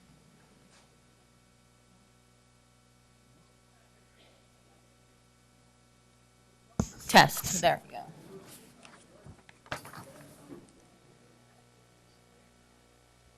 If we can please have our board members and superintendent return to the dais.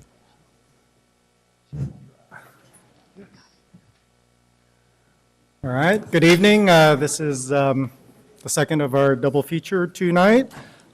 We have with us Urban Charter Schools Collective, Hidden Figures Academy, and to my left, Chandra Roten. She is Associate Project Manager. And moving down the line, Dr. Dennis Ma, Project Manager, Lee Ya, Superintendent, and with them of counsel, we have Merrick Wadsworth, Attorney for Procopio.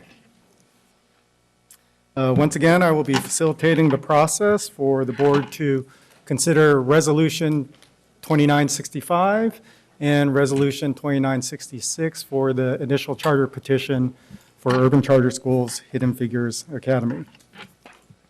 And that is still Ed Scalar from Lozano Smith. I love that joke. The contents, it is the same as the last petition, and we will move forward. This is also the same slide that was presented during public hearing, so I will give a quick moment for board members to refresh.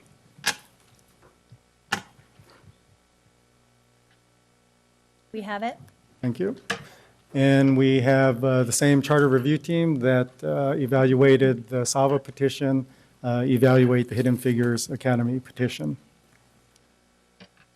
The driving governance for initial charter petitions, once again, Education Code 47605. And we have the same criteria to deny under Ed Code 47605, the 6 statutory reasons for denial. And now moving specifically for staff's analysis for the petition of Hidden Figures Academy.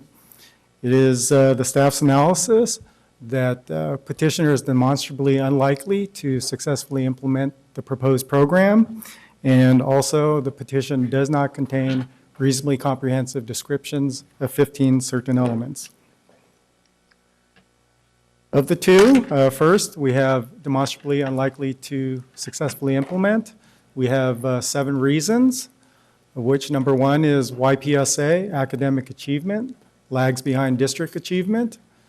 The petitioners appear to have limited middle school experience. The petition presents an inadequate plan to achieve racial and ethnic balance, as well as an inadequate plan for professional development. The governance structure outlined in the petition is also deemed inadequate.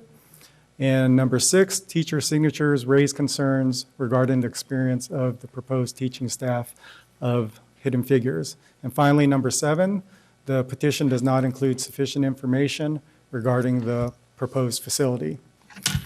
Number 2 of staff's analysis, the petition does not contain reasonably comprehensive descriptions of 15 certain elements.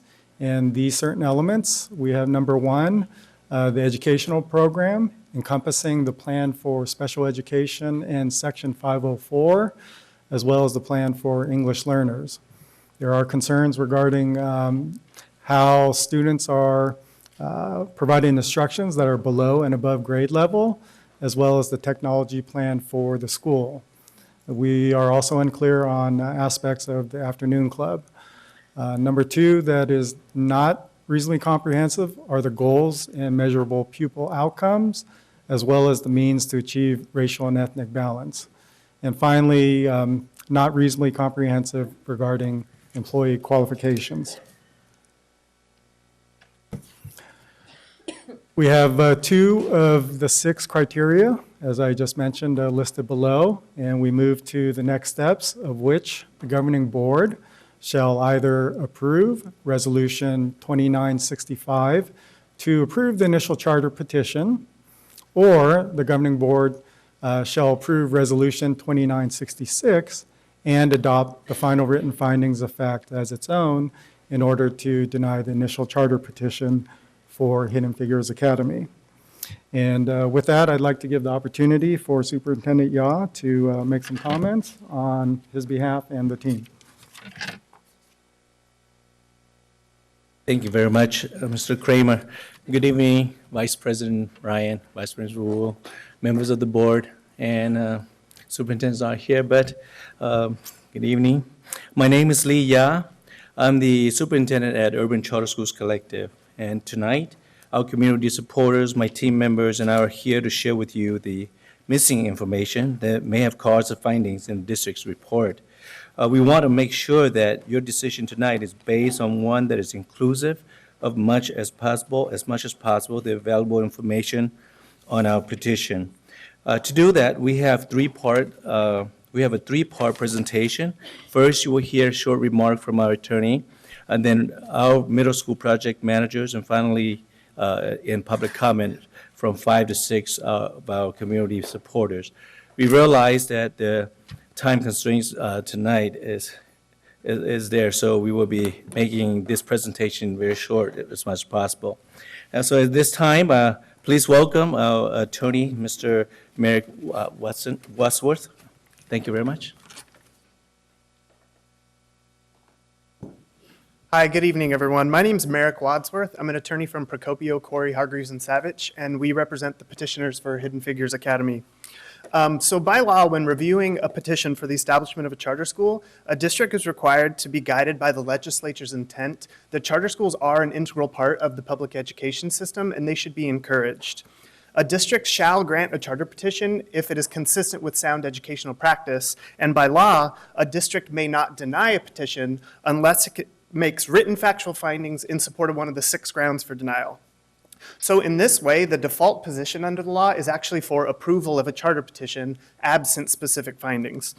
The executive summary in tonight's agenda packet includes negative findings because district staff wanted to give the board options tonight.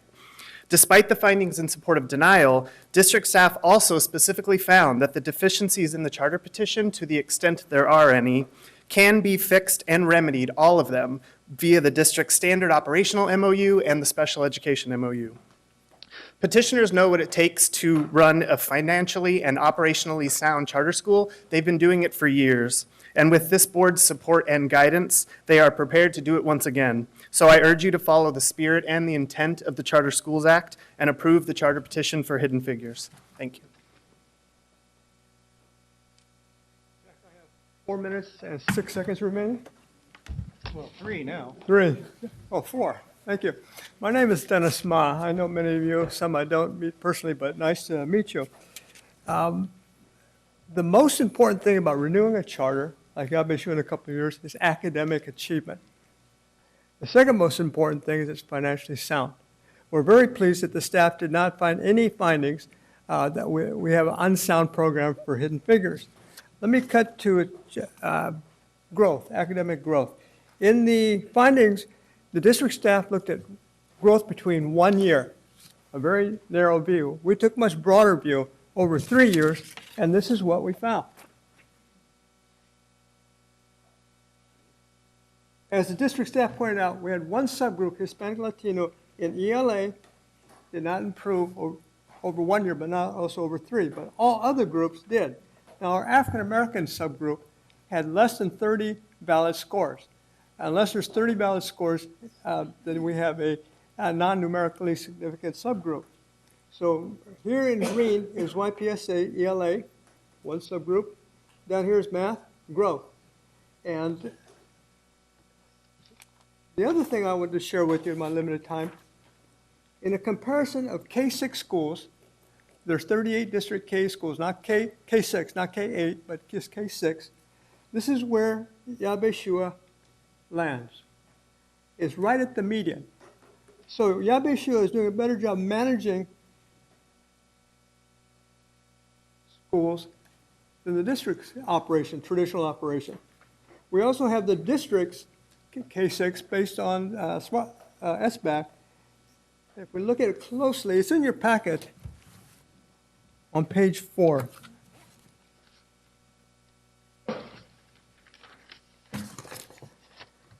Yabeshua in ELA over 3 years increased percentage of scholars meeting or exceeding expectations by 3.72%.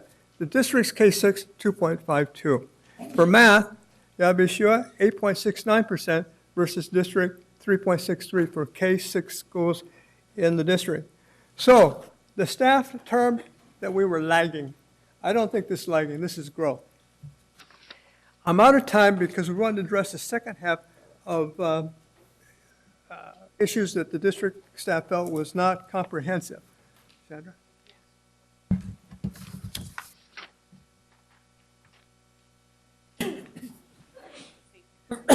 Good evening, Vice President Ryan, Superintendent Aguilar, and board members. I know we are really short on time, and we really hope you'll give us the opportunity to address some of those concerns and really clarify some points for you based on that district's review. I would like to say that we believe that many of those things, it's just a matter of clearing up language, and that some critical points that are actually addressed in our charter were missed by that review.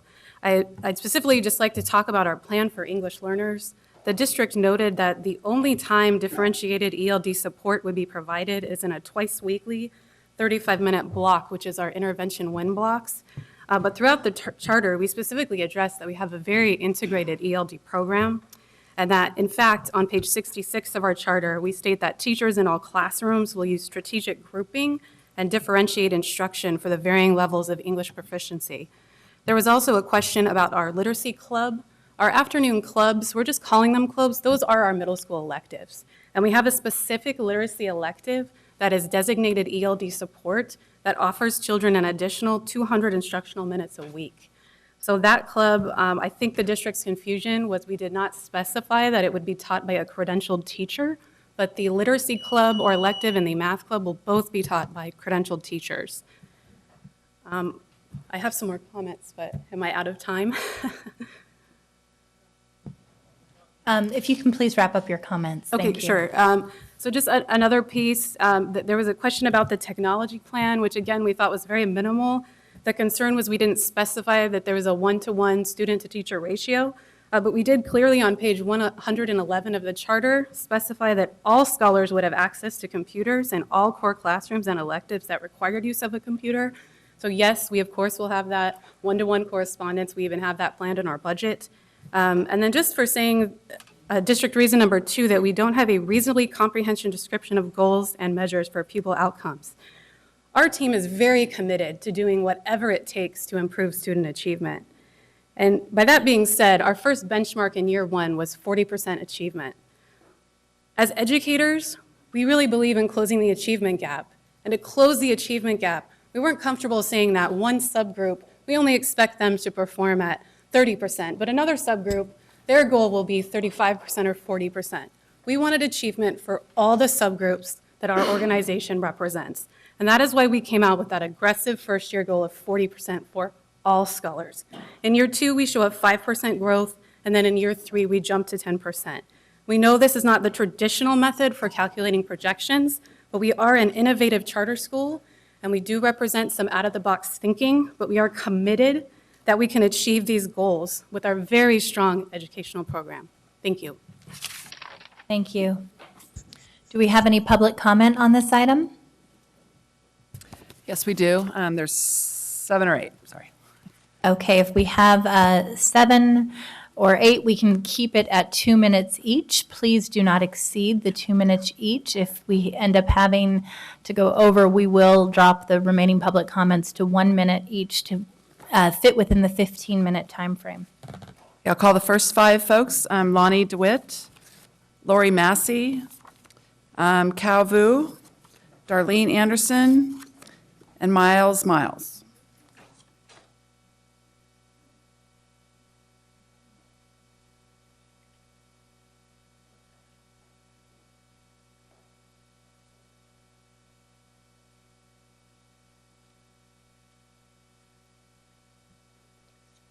Good evening, Superintendent Aguilar, distinguished board members, and yes, it's me again. We owe our scholars the best educational environment in the city of Sacramento and the county of Sacramento. And yes, they have choices, and in my opinion, Hidden Figures Academy will be one of the best choices for our scholars. It's very difficult to mention Hidden Figures without addressing its motto, Wapishire Academy, where we have an environment of zero tolerance, no bullying, no put downs, no name calling, no racial slurs. And I'm sure this will be the cornerstone of Hidden Figures Academy also. We have a lot of stakeholders. I'm a stakeholder as a grandparent, the community is a stakeholder, and yes, the board is a stakeholder. We are fortunate to also have the Urban Charter School Collective as a major stakeholder, where we have an all-star lineup of representatives, and I call them LOM, Laura Allison and President Miles. And we are very fortunate for them. We're very, very fortunate for this board to consider approving Hidden Figures Academy, approving our petition. Thank you very much. And sir, will you please state your name for the record? It's Lonnie DeWitt. Thank you. And please vote yes, unless you want to see my ugly face up here again. Thank you.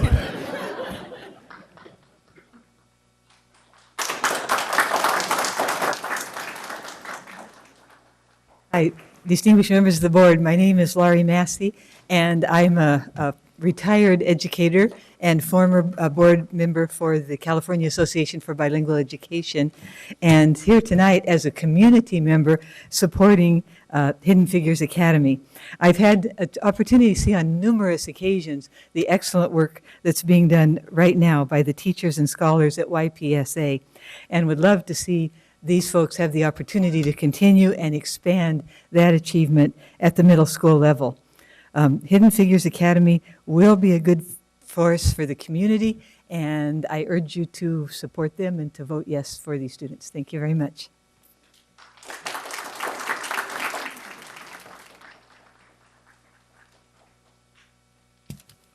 Good evening, ladies and gentlemen.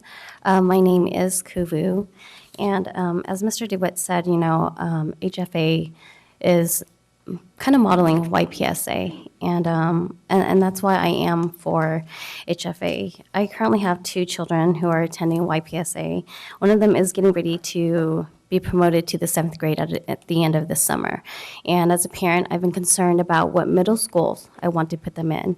And it's not just academic concerns that I have, it's also social behaviors regarding my child and how he's going to react with other children. That being said, I know that change is scary, and he's very excited to be promoted, so am I.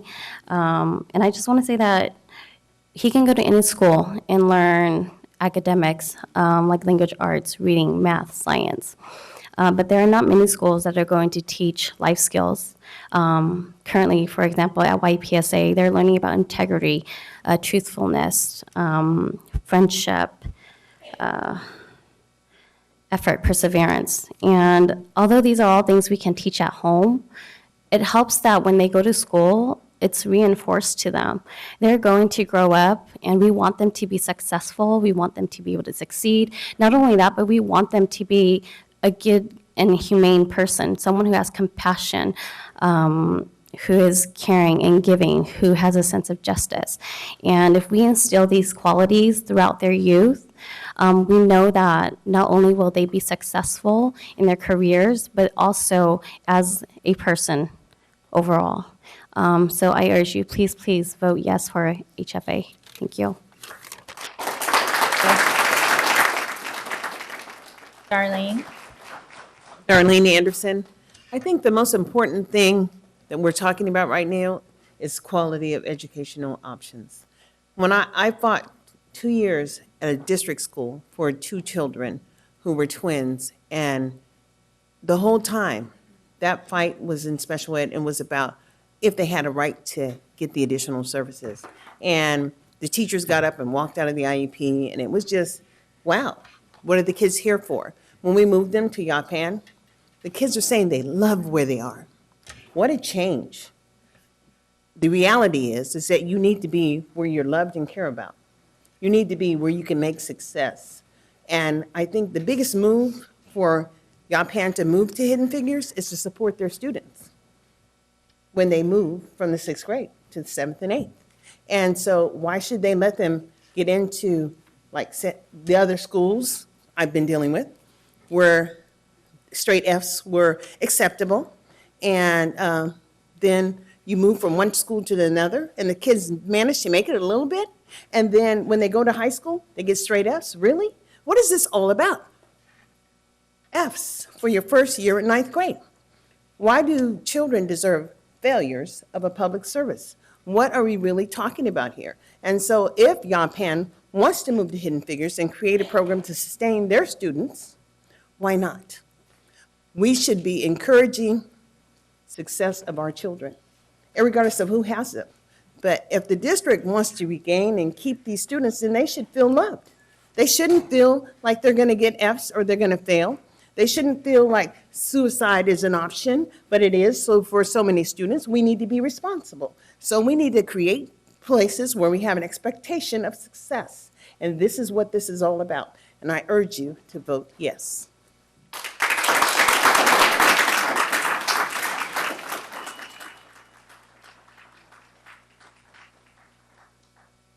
Good evening, Vice President Ryan, board members, Superintendent Aguilar, and staff.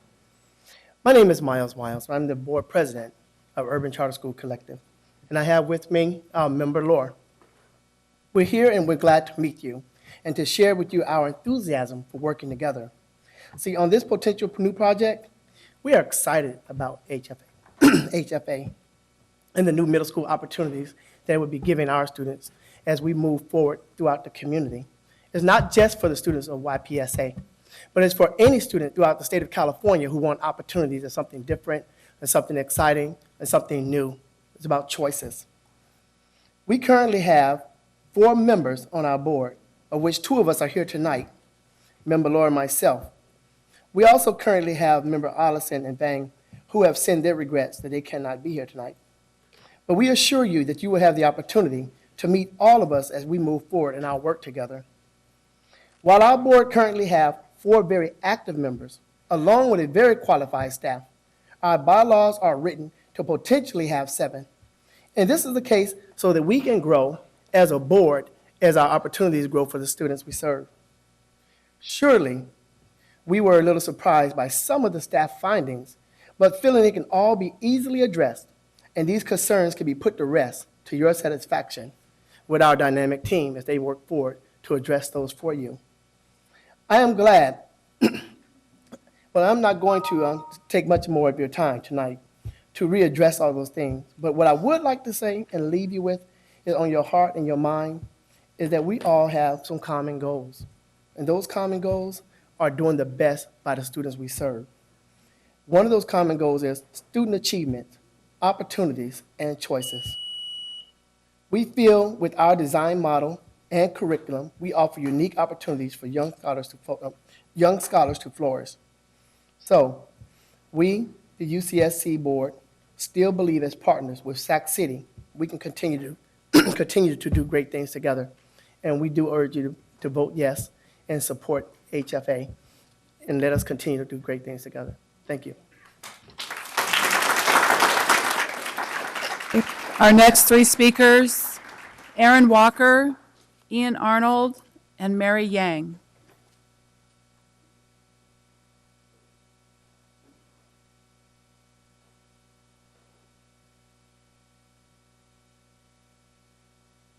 Hello, good evening. My name is Erin Walker, and I'm coming as representative of the parents. I do have a personal story of what has happened looking for a middle school for my child that's come from YPS Academy. My son Darius has been with YPS since kindergarten, and I'm very, very excited at what they've instilled in my son, the values that he has as a scholar, as a person in society, and as a man. A growing man, I'll say. But what has happened is I haven't been able to find anywhere for him to go. The last time we were here, we I was having an issue with his schooling, and since then I've had to take him out of that school in order to possibly do homeschooling because of the environment.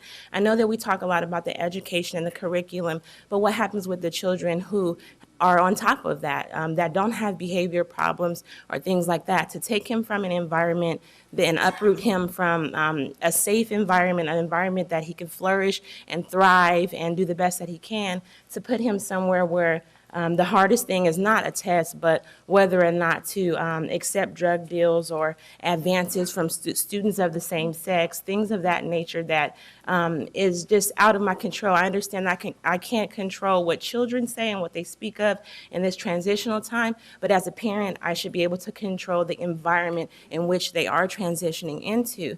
And so I really, really am an advocate because they all believe in my child. I definitely believe in what they have going for with their schooling. And from 6th grade, these children really need somewhere to go, and not just YPS kids, but kids all over. They should have an opportunity to be somewhere where they can focus solely on their education and not their status in society per se with the children right then. So thank you.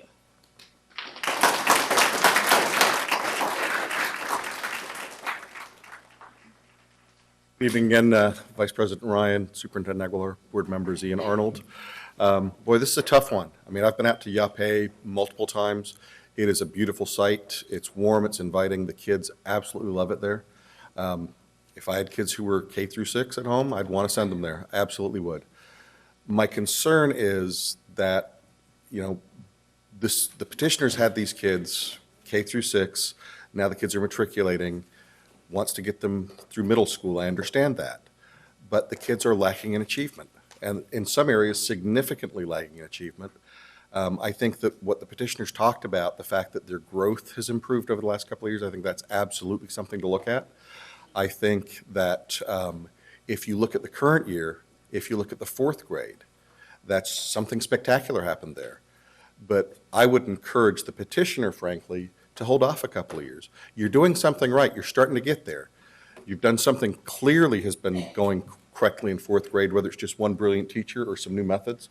But I think rather than move ahead with the middle school right now, double down on what you're doing at Yape, get those kids at Yape so they're graduating or matriculating at the highest possible level, and then continue that into your next venture. I think you're almost there. I really do. I think you're almost there. And I think whatever you started doing the last couple of years is the right thing. But, you know, let's not start matriculating those kids who are lacking in achievement and then continue through that same process. Let's figure out how to get them there first and then continue on. Thanks. Thank you, Mr. Arnold. And our final public comment? One more. Okay, 2 more.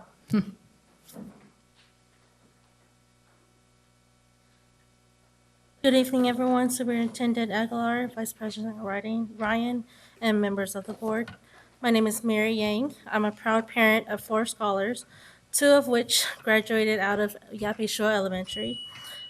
I had struggled so much trying to find a middle school of my choice. I was denied twice for the middle school that I chose for my scholars. And I thought to myself, I'm an educated parent working for the school system. It wouldn't be so hard for me to find a place for my scholar to get an education, but I was wrong. It was very difficult.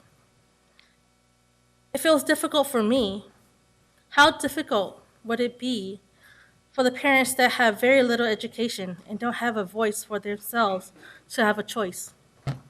With this new middle school, parents will now have a choice. As parents, we look forward to our future, and our future are our scholars. With your approval for this new middle school, I know we will all have a successful future with the choice. Thank you, everyone. Thank you. Our final comment? Good evening. Good evening, Superintendent and board members. My name is Lisa Romero. I'm one of the current founders of NJB, New Joseph Bonheim Community Charter School. I'm here to represent and to stand for all the scholars in the community and for Yabashua and their new middle school ideas. I'd just like to point out that, like we're talking about tonight, it's all about the kids. It's all about the children, the education. We always look at academics, and like your sign says right here, There is no time to lose. So I am in support and encourage you to vote yes on this plan because it is for the children that we're looking to achieve, right? And we all know it takes time to build and to enrich. So thank you.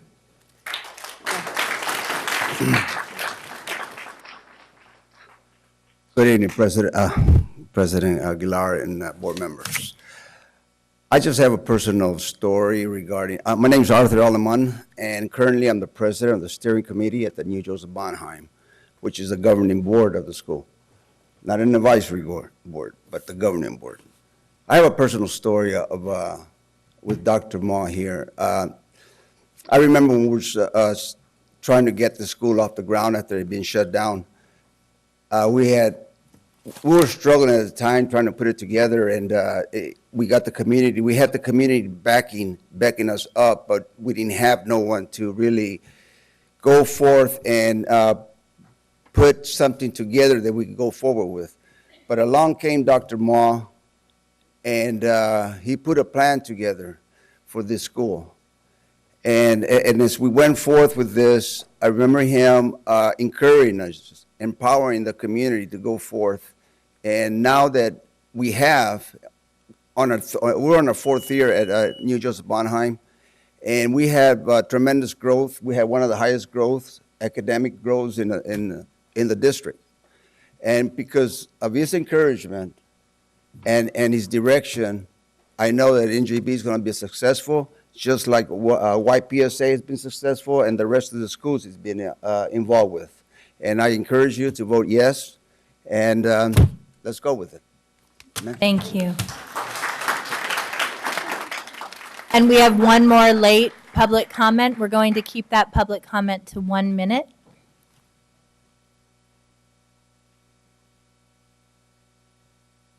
Good evening, everyone. My name is Jim Vu. I am a middle school teacher, and I'm currently working here in the Sacramento City Unified School District as a middle school teacher. And I just wanted to talk to you guys tonight about the importance of professional development that I received at YPSA, which I feel undoubtedly will be carried over to this Hidden Figures Academy. I feel strongly in that this school has really changed my mindset on teaching. I had middle school experience prior to this. I decided to step away from middle school, and I went out into a YPSA, and it really transformed my thinking. So I think the most important thing that it provided for me was just the experience of developing me as a professional and making sure that I was ready to teach no matter where I went. So as a current middle school teacher right now, I have no doubt that Hidden Figures Academy will provide adequate support for teachers and training them to become the best teachers for our scholars. Thank you. Thank you. That concludes our public comment. I'll go ahead and entertain questions and comments from board members at this time. Board Member Minnick. Thank you. So I've been, reading through the report from the district and the response. I do have some questions and some concerns because I appreciate what's going on at Yabashua. I understand kind of what you all are doing in our community and the impact you're having on so many kids, and I really appreciate that. I am a little bit concerned about the creation of a new middle school and what that entails. Middle school is a whole different animal than elementary school, as anyone that's had middle school kids and worked middle school. I guess my question, I don't know if my question should be directed to you all or to Mr. Kramer. It seems as though you are kind of in your kind of assessed need to kind of move forward and create a next step for your students.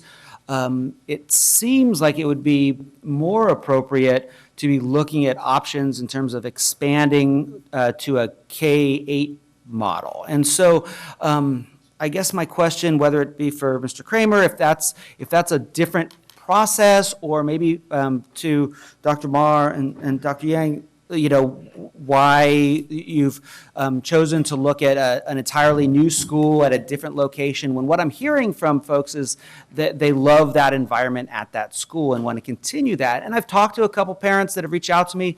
I was a little disappointed that the parents that I heard from did not have kids who were getting ready to go into middle school. I did have a great conversation with Mr. DeWitt, but his grandchild was several grades away from going to middle school. And so I have kind of a few concerns, whether, partially about, who's actually going to transition to this other school, and why the direction is looking at creating another school in another location versus an expanding of the existing school with a new direction or Sure. an additional grades. Sorry. As you know, Yapashua, they are a K-6 school, and I would say probably about 8 to 9 months ago, there was discussions regarding expanding at their current site. We had our chief facilities officer at the site, along with former Superintendent Bonda, to look at expansion possibilities at their current site. And in order to expand grade levels, the mechanism would have been through a material revision, and that material revision would have had to have been approved by the board. And so they have shifted from that to, rather than expanding, moving to a whole new middle school. I'm sorry, can you explain what a material revision is? There is the charter petition, or there is the charter that governs what the charter has committed to and what the board has approved. And anything that is of substance that differs than what is in the actual petition has to go through a material revision process. If it's substantial, it looks very similar to almost a mini petition, in that there is a public hearing involved and also board action. If it is substantive but not of a major level, upon conferring with Lozano Smith, we do have some latitude to simplify that process and make it a little bit more streamlined. Okay. Our next question. I think they're going to address mine. Yes, we'd like to address your question, both of us would like to. You heard the saying, seeing is believing, but really is believing is seeing. And what we're trying to do is create a new school, not a K-8. You saw the scores at Yapashua earlier. They're low. They could be better, a lot better. And as you looked at design, I'm not sure if the readers saw the design. It says 225 kids. First year, 150. Mm-hmm. The ratio of principal to teachers that first year is 1 to 6. Second year, when it's full capacity, 1 to 9. It's a new way of supporting teachers. There was a concern, reason number 2, that we weren't able to run the school is lack of middle school experience. Right now on our board, we have 38 years of middle school experience, 38. The board is changing. Our board president said that we're changing to create a school for all kids. The school is not only for Yapashua kids matriculated, but for all kids. We want to create a model of what middle school should be like for all kids. Now, the concern in the executive summary would be so many Yapashua kids would matriculate, there would be any room, only 10 slots left. That's inaccurate. Here's why. We get 11 kids and we have to go to a public random drawing. Then every kid has one chance in 150 to get in. So it's wide open. We want a different site because research is showing, Barker and Gump back in the 50s, earliest that showed it, and we mentioned in our petition, other people, that school size has more impact on social and academic achievement than small class size. Small school size has more impact than small class size. You might have class size of 20 to 1 and 1,000 kids, but it's more effective to have 30 kids in a class in a school of 200. We looked at that research, and that's why it's different. In order to really create a new culture for middle school kids, it's not just Yapashua on steroids. It's a school where we looked at adolescents in their teenage years, and they're very different. Someone mentioned that earlier. A story was told to me about a sixth grader last year. He had a girlfriend, but all the fifth grade kids would make fun of him and tease him and tease him. That sixth grader had changed and was no longer a young kid going into adolescent. Need a separate place for them to develop and really work with them. That's why a small school. Ms. Roden, I'm sure you have more to add. Yeah, I'll just add quickly here because I know time is limited. And we So- actually have a few more board members who have questions. Okay, I'll be quick. Just to answer your question, Mr. Minnick, and thank you for your question. One of the main reasons we did not do a renewal to extend to a K-8 school, Dr. Ma touched on most of those points, but I'd like to stress that our middle school offers something that no other middle school in Sacramento offers, and that is a program designed around how the adolescent brain learns. And this came about because we realized that many sixth grade scholars are going through finding their own identity, they're going through changes in their body and their brain, they need a different environment. And Yahweh Shua has great success. It's run by a fantastic organization. It works wonderful for elementary scholars. We are trying to create a middle school environment, which is much different than the elementary environment, to serve our young adolescent teenagers. And so that is why we came up with the innovative plan, the different educational plan, which kept the best of what's working at YPSA that was applicable to middle school, but we added new things that we know young teenagers need. And also, $575,000 in a public charter schools grant if we are a new school. That'll buy a lot of test tubes, robots, and science hands-on materials. Thank you. We're going to go to Board Member Cochran, followed by Board Member Wu. Thank you, Acting President Ryan. I respectfully request a roll call vote on this. Okay, thank you. Duly noted. Board Member Wu. Thank you, Vice President Ryan. I think that, first of all, Dr. Ma, thank you for your presentation. I did hear you to say that the two important factors when contemplating a renewal are academics and budget. This is not a renewal. This is a new application. So I have, I think, because I've been on the YPS campus, that I think that the wherewithal exists to create a middle school program so that the kids at YPS can continue on with their growth. What I do have concerns with is your choice of location.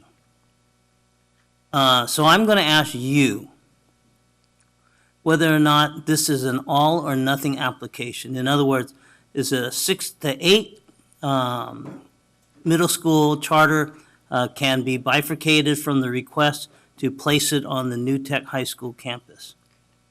Yesterday, November 1st, was the deadline to submit a Prop 39 request for facilities from the district. And we stated clearly that we didn't need to be at New Tech High School to co-locate. Somewhere in the vicinity nearby a vacant school such as CP Huntington. We are open to discussing location. We are not wed to that. We thought we were doing a favor for New Tech High because we like the students and the people, and my college roommate's son teaches there and other things like that. We wanted to help the district keep it open. If that's the district's plan to keep New Tech High, we can be at another location and still steer kids there.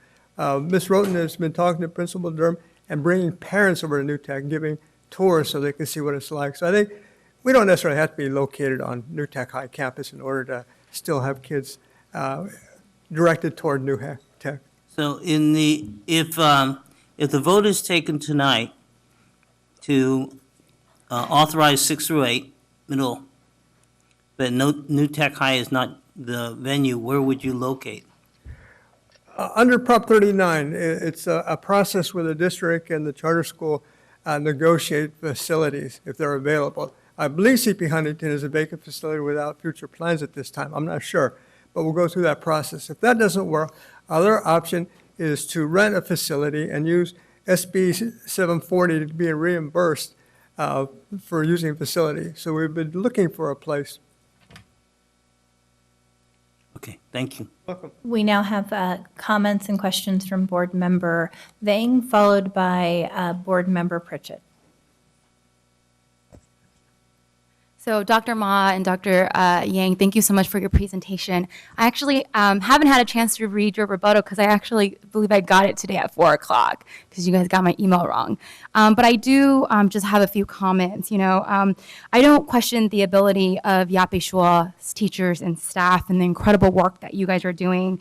But I, echo one of the public comment is that I would, given our staff's finding on the petition, I would love to see Yape Shua really come back regarding their progress on student outcomes and to really double down on the work that's happening, the great work that's happening there. Our superintendent is on his 4th month and 1 day in, and I truly do feel confident that he can serve our scholars, our Yape Shua scholars at a middle school level, and I really want to give him that opportunity. I think another critical point for me is that this is a new charter, right? And I think for me, for any new charters that coming in, I'm always thinking, are there options, right? Or with the leaderships that we have, knowing that Superintendent Aguilar is new, and I've been tremendously impressed by the work that he's done 4 months, I feel confident that he can serve our Yape Shua scholars at a middle school level. And so I just wanted to make that comment. Again, I've been at Yape Shua and I've seen the work that has happened at that school site. And again, I don't question the ability of the staff and the faculty, but I do want Yape Shua's staff and leadership to double down on what's happening, because I am a little concerned regarding the stats, student outcomes for our EL students. And so I actually look forward when Yape Shua comes back for renewal on the kind of progress that they've been able to make on outcomes. Thank you, Board Member Vang. And we have another comment from Board Member Pritchett. Thank you. I just want to say that I've been a supporter of School of Choice, and I respect the work that you do, Dr. Ma. I know I worked with you very closely with New Joseph Bonheim, and I sat with you for quite a few hours in coffee shops and to talk about what the curriculum looked like and so forth. I feel like you need more time on this proposal. And I don't feel like now is the time to move forward with this. I want to see it succeed if you move forward. And I don't feel like that time is now. I feel like with the data that we've gotten from YPS, that you are lacking in achievement, and you've made that comment. You know that is happening. I would like to see you focus on what's happening there right now, make that succeed, and then come back to us in a couple years, and then think about moving or opening up a 7/8. I think that this needs more thought, and it needs more clarity for all of our students. And I would like to finish with a final comment. I think you know that I've been a huge proponent of Yape Shua. I think that the work you're doing is amazing. And frankly, after seeing your students thrive, really had to ask myself if that might not be a good fit for one or both of my children. That being said, just because Yape Shua has been successful at the elementary school level does not mean that it is ready to be expanded to a middle school program. And I take the establishment of a new charter very seriously. While I support charters as hubs of innovation, I also recognize that, as Board Member Vang and others have stated, we have an extraordinary new superintendent with an equity focus unlike anything we've seen before, and an imperative to meet the needs of each and every one of our students so that they can reach their full potential. And when I look at the overall data based on the new SBAC scores for Yape Shua being 24.7% as opposed to the district average of close to 40% on ELA standards, 23.6% as opposed to the district average on math standards of almost 32%. There is room for approval even at the median levels. And so I would also echo the comments of Ian Arnold and others that we are very impressed by the model you offer now. We hope to see you continue to strengthen that model and demonstrate academic growth, and then come back to us. And if our superintendent is not meeting the needs and being held to the standards that you would demand for each and every one of your children, I would hope to see you again. And with that, I'm going to call for a motion.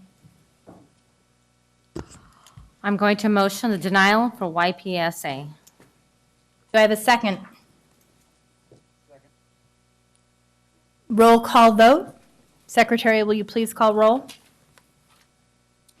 Member Cochran, So I'm voting yes for the.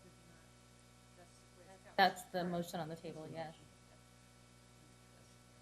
Member Minnick, Yes. Member Pritchett, Yes. Member Ryan, Yes. Member Vang, Yes. Member Wu. Yes. 6 yes, 1 absent. Thank you. We appreciate your efforts.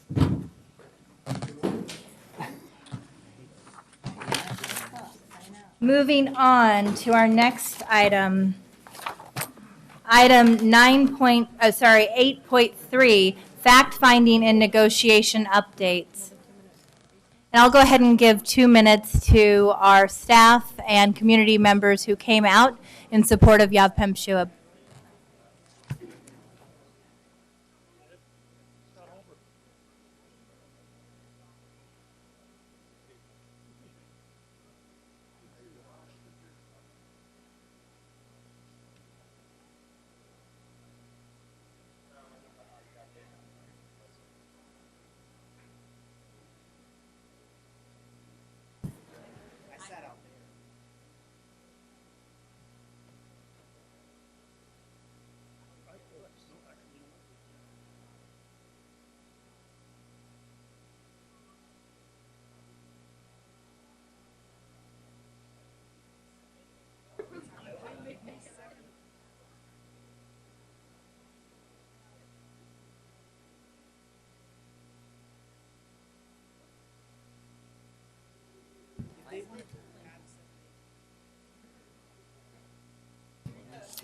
If I can please ask everyone to clear out of the room those who are not commenting on our next agenda items. In the interest of time, we're going to go ahead and call our staff back up and move to item 8.3, fact-finding negotiations update. Good evening, Vice President Ryan, members of the board, Superintendent. We are here to talk to you about the fact-finding negotiations update, and I'd like to introduce Scott Holbrook, who is our chief negotiator and attorney with us, supporting us in this matter.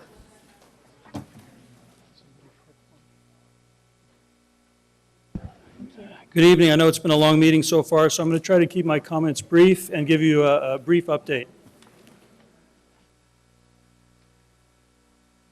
So just as background, the fact-finding process, which the district has been engaged in with SETA, is governed by the law. There's very specific requirements that the law imposes on both parties to follow. In essence, there's an obligation that within 30 days of the appointment of the panel, which in our case was appointed back in July, a determination needs to be rendered. We had a hearing on October 2nd. And we have been anticipating a decision, a final decision being rendered by the arbitrator in this process. And it's my understanding that my colleague, who serves as the district's panel member on the 3-member panel that includes a panel member from SCTA, did receive the final decision this evening. So I have not had an opportunity to look at that final decision, but we have received it. Under the law, which is Government Code Section 3548.3A, there is an obligation that the parties keep that final decision private, and it is not released to the public until 10 days have passed. And it's within the district's discretion to release that decision to the public within those 10 days.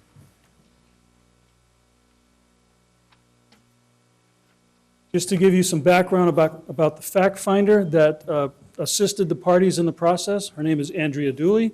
She is an attorney. She's an arbitrator on a state list of arbitrators that are approved by PERB, which is the agency that governs all negotiations under ERA. She is a former SEIU attorney. She is very familiar with this district. She assisted the district last year during the fact-finding process. She has advised, I should say, not the district, she assisted the parties in the fact-finding process last year. She's also assisted the parties and is serving as an arbitrator in several grievances involving SCTA and the district. So she is very familiar with the district, and I would also say that both the district and SCTA mutually selected her to assist us in this process.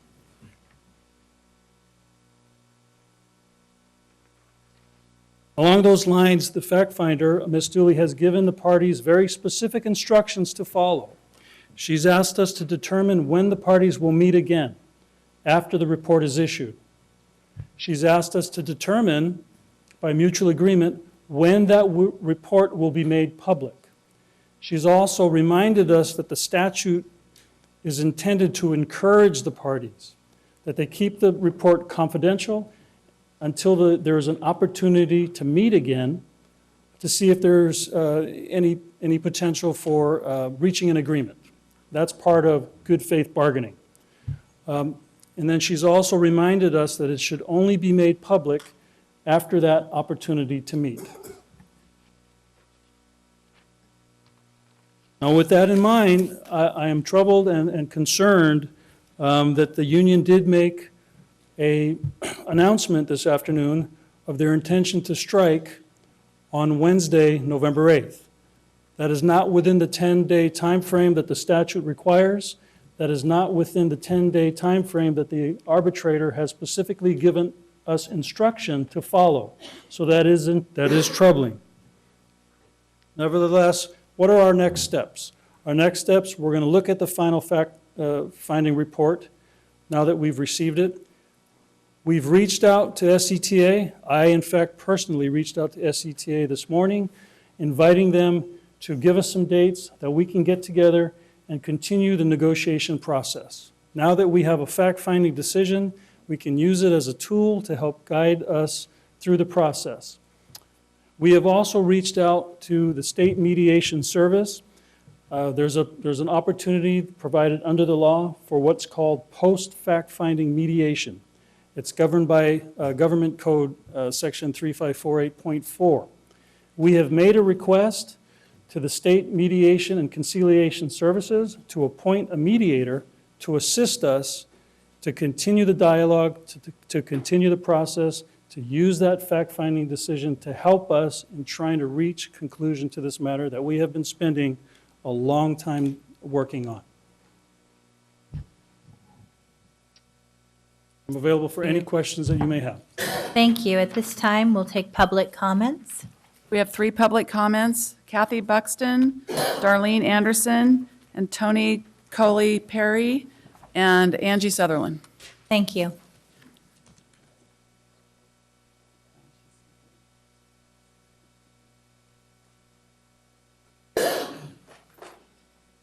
Surprised me how quickly that came up after the whole evening. Good evening, Superintendent Aguilar and members of the board. My name is Kathy Buxton, and I've been in this district as a teacher and a teacher librarian for 20 years.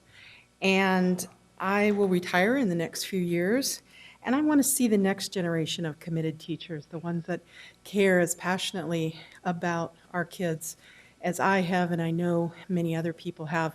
I have been so impressed in my career as I've worked in a number of different settings in Sac City that we have some awesome teachers. I mean, that's the great majority of our teachers are just incredible and really care deeply. And it kind of breaks my heart when I hear some of the the schools earlier this evening talking, because that's not the reality. The reality is that if we had smaller class sizes and we had some of the other things happening with that, that we could reach all those kids. It's heartbreaking that we can't reach everybody. And we're very passionate about our students and who we, and how we want to be there for them. And of course, my phone that had my notes on it decided to go out. It's okay. But anyway, what I wanted to say was, as far as I can tell, it's very reasonable what I know it's very reasonable what the union is asking for, particularly when we look at the kids' needs. I'm not, personally, I'm not as concerned about, for me, the finances. I'm concerned that we want new teachers to come to this district. I want to see our legacy continued. I don't want to see my 20 years of loving kids and teaching kids wasted. And I really am, someone who, it seems like the district has not, that, you've had a high-priced attorney that's been negotiating instead of district people. I want to see that done differently. Superintendent Aguilar, I really hope that you can turn this around, because I haven't had any hope in superintendent since Jim Sweeney, and that was dashed. So please be different.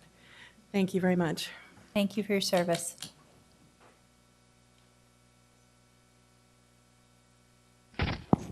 Darlene Anderson. The reality is that in the 6th grade, we know exactly who's not reading. And when they move to the 7th grade, we understand that too. But the 9th grade tells the truth, straight Fs. And we don't have an accountability clause somewhere that's going to hold teachers accountable to ensure that the 9th graders are learning. It's all about learning. And so Yapen was here, but they didn't talk about where they got those kids. When they got them in, they didn't say about how low they were and how they brought them up. And so we really don't even communicate from site to site, from the 6th grade to the 7th grade. And then what about all those kids in the 7th grade that are just there, still at 3rd grade level by the time they enter the 9th grade? I work with families whose children are in the 3rd grade reading level in the 11th grade. And so F is reality. What are we talking about? They need more money? Money's not going to change what's going on. Money didn't change when I sat at the table and I had an expectation for my son, and I told the teacher and she decided not to come back. That wasn't a money issue. That was an issue that she couldn't stand where I was coming from, but I had an expectation for my son. And he met those expectations. And so the critical point is that if you think money's going to cure this, you're wrong. The expectation that Jim Sweeney had was everybody's going to do the work, and if you don't like it, there's other places you can work. And he didn't, and what he did do is he created environments where people were safe, like Leonardo da Vinci and Camellia Basic, where people get to fight over all those wonderful resources over there, and the rest of the kids just go to whatever. African-American community has the highest infant death mortality rate in the state of California. That is not in Richmond. That is not in Los Angeles. It's right here in Sacramento, the capital. So the statement to African-American people is that prison is an option for you from kinder on up.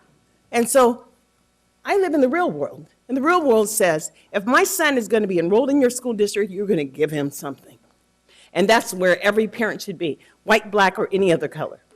And so I would hope that this negotiation is not about the money, not about the retirement, not about the summer vacations, and not about the health insurance, but it's about the children and who can work with them. Thank you. Thank you, Darlene. Tony? Hi, everyone. How are you?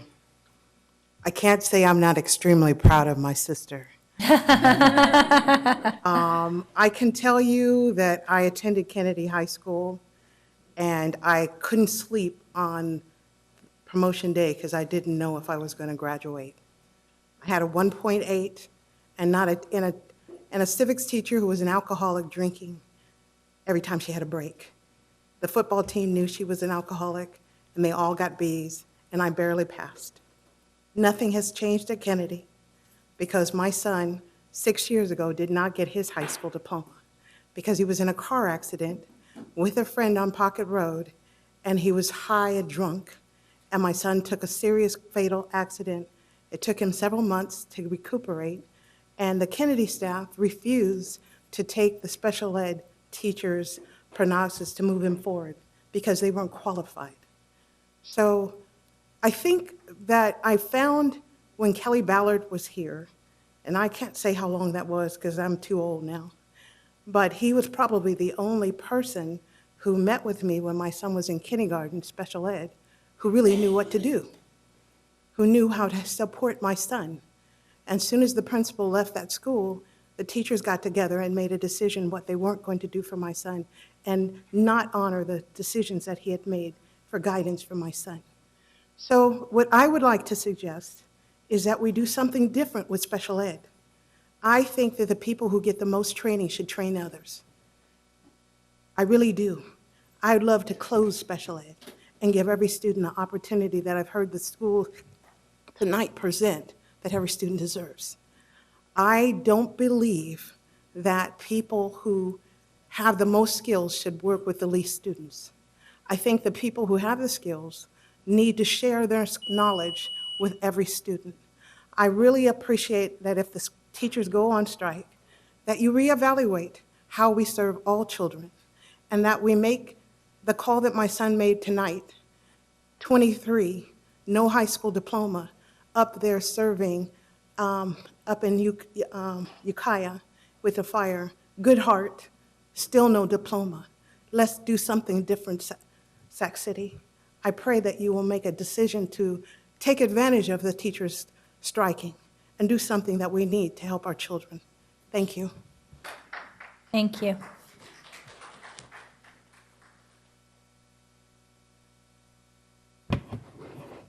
Hello, everyone. I'm Angie Sutherland. I'm a parent in this district, and I just want to say that my daughter's had some wonderful teachers in this district. Her teacher this year is amazing, but I am concerned about, I'm hoping that the fact-finding has revealed and called to attention the illegal Appendix D in the teacher's contract for special education student inclusion. It's been in the district for 20-plus years, and it has illegal language.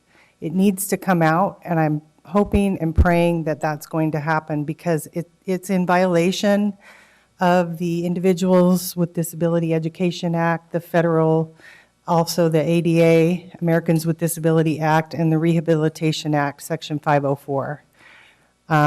It sets the working and teaching conditions for students with disabilities, and it creates a culture and a climate of unwillingness to include students. So if I'm not sure why it's still in there and why it's taking so long. We discovered it 3 years ago on our community advisory committee, and we're shocked that it's still in there. So thank you. Thank you, Ms. Sutherland. Do we have any additional public comments? Okay. So at this time, we're going to take comments from board members. First, Board Member Pritchett. Thank you, Vice President Ryan. First, I wanted to thank the teacher that came to speak to us tonight. I should say that it is a little disheartening considering that we saw hundreds of people standing out in front of the Cerna Center tonight. I thought that maybe this room would be packed and that we could address all the teachers. But I do want to thank you for being here. This is a very important issue, and it's my hope that it is resolved before it affects our students and our families. I've been on this board for 5 years, and I've seen its ups and downs. In fact, my first year on the board, we laid off many employees, hundreds of employees. We removed programs, and we closed 7 schools. That was the most difficult year I have ever endured on this board. I saw firsthand how families were hurt in our neediest school sites. This is something that is that I would never want to see again in our district or any district. All of us on the board want to see the very best for our students, our teachers, and our staff. But what matters most is our students. I could not agree with what is being said more, that we need more arts, music, lower class sizes. I've had 2 children that have attended Sac City schools, all the way from preschool to graduation, and seen firsthand the needs of our district and have fought for it. I do feel that the statement that the superintendent put out last night is a good start, but we should not stop here. There's still work to be done, and I know that he's aware of it. We care about our students too. All of us on this dais care about our students too. I understand that, we all want our teachers to be well compensated. We want to attract the very best teachers for our students. But we need to work together as a team. and understand that we cannot burn through reserves for compensation. We need to live within our means. It's my hope that with the review of the fact-finding report, that we come together on common ground and find a solution together. I just, I want to just say that, it is the responsibility of all of us, and I don't want to ever have to relive what we had to go through 5 years ago. So once again, I just want to thank our teachers that are in our classrooms every day with our kids, and know that we all respect the work that you do. Thank you, Board Member Pritchett. Board Member Cochran. Thank you, and I would like to thank Ms. McCarn and Mr. Holbrook for giving some information about the fact-finding negotiations update. And I do have some questions for you specifically. So, Ms. McCarn, too. I want to ask some questions as if I really had no prior knowledge about what was going on here, other than we have a fact-finding. Both sides have seen it. And we know that the district, has reached out because they have had a mandate to continue negotiations, and I thank you very much for that. How did you reach out?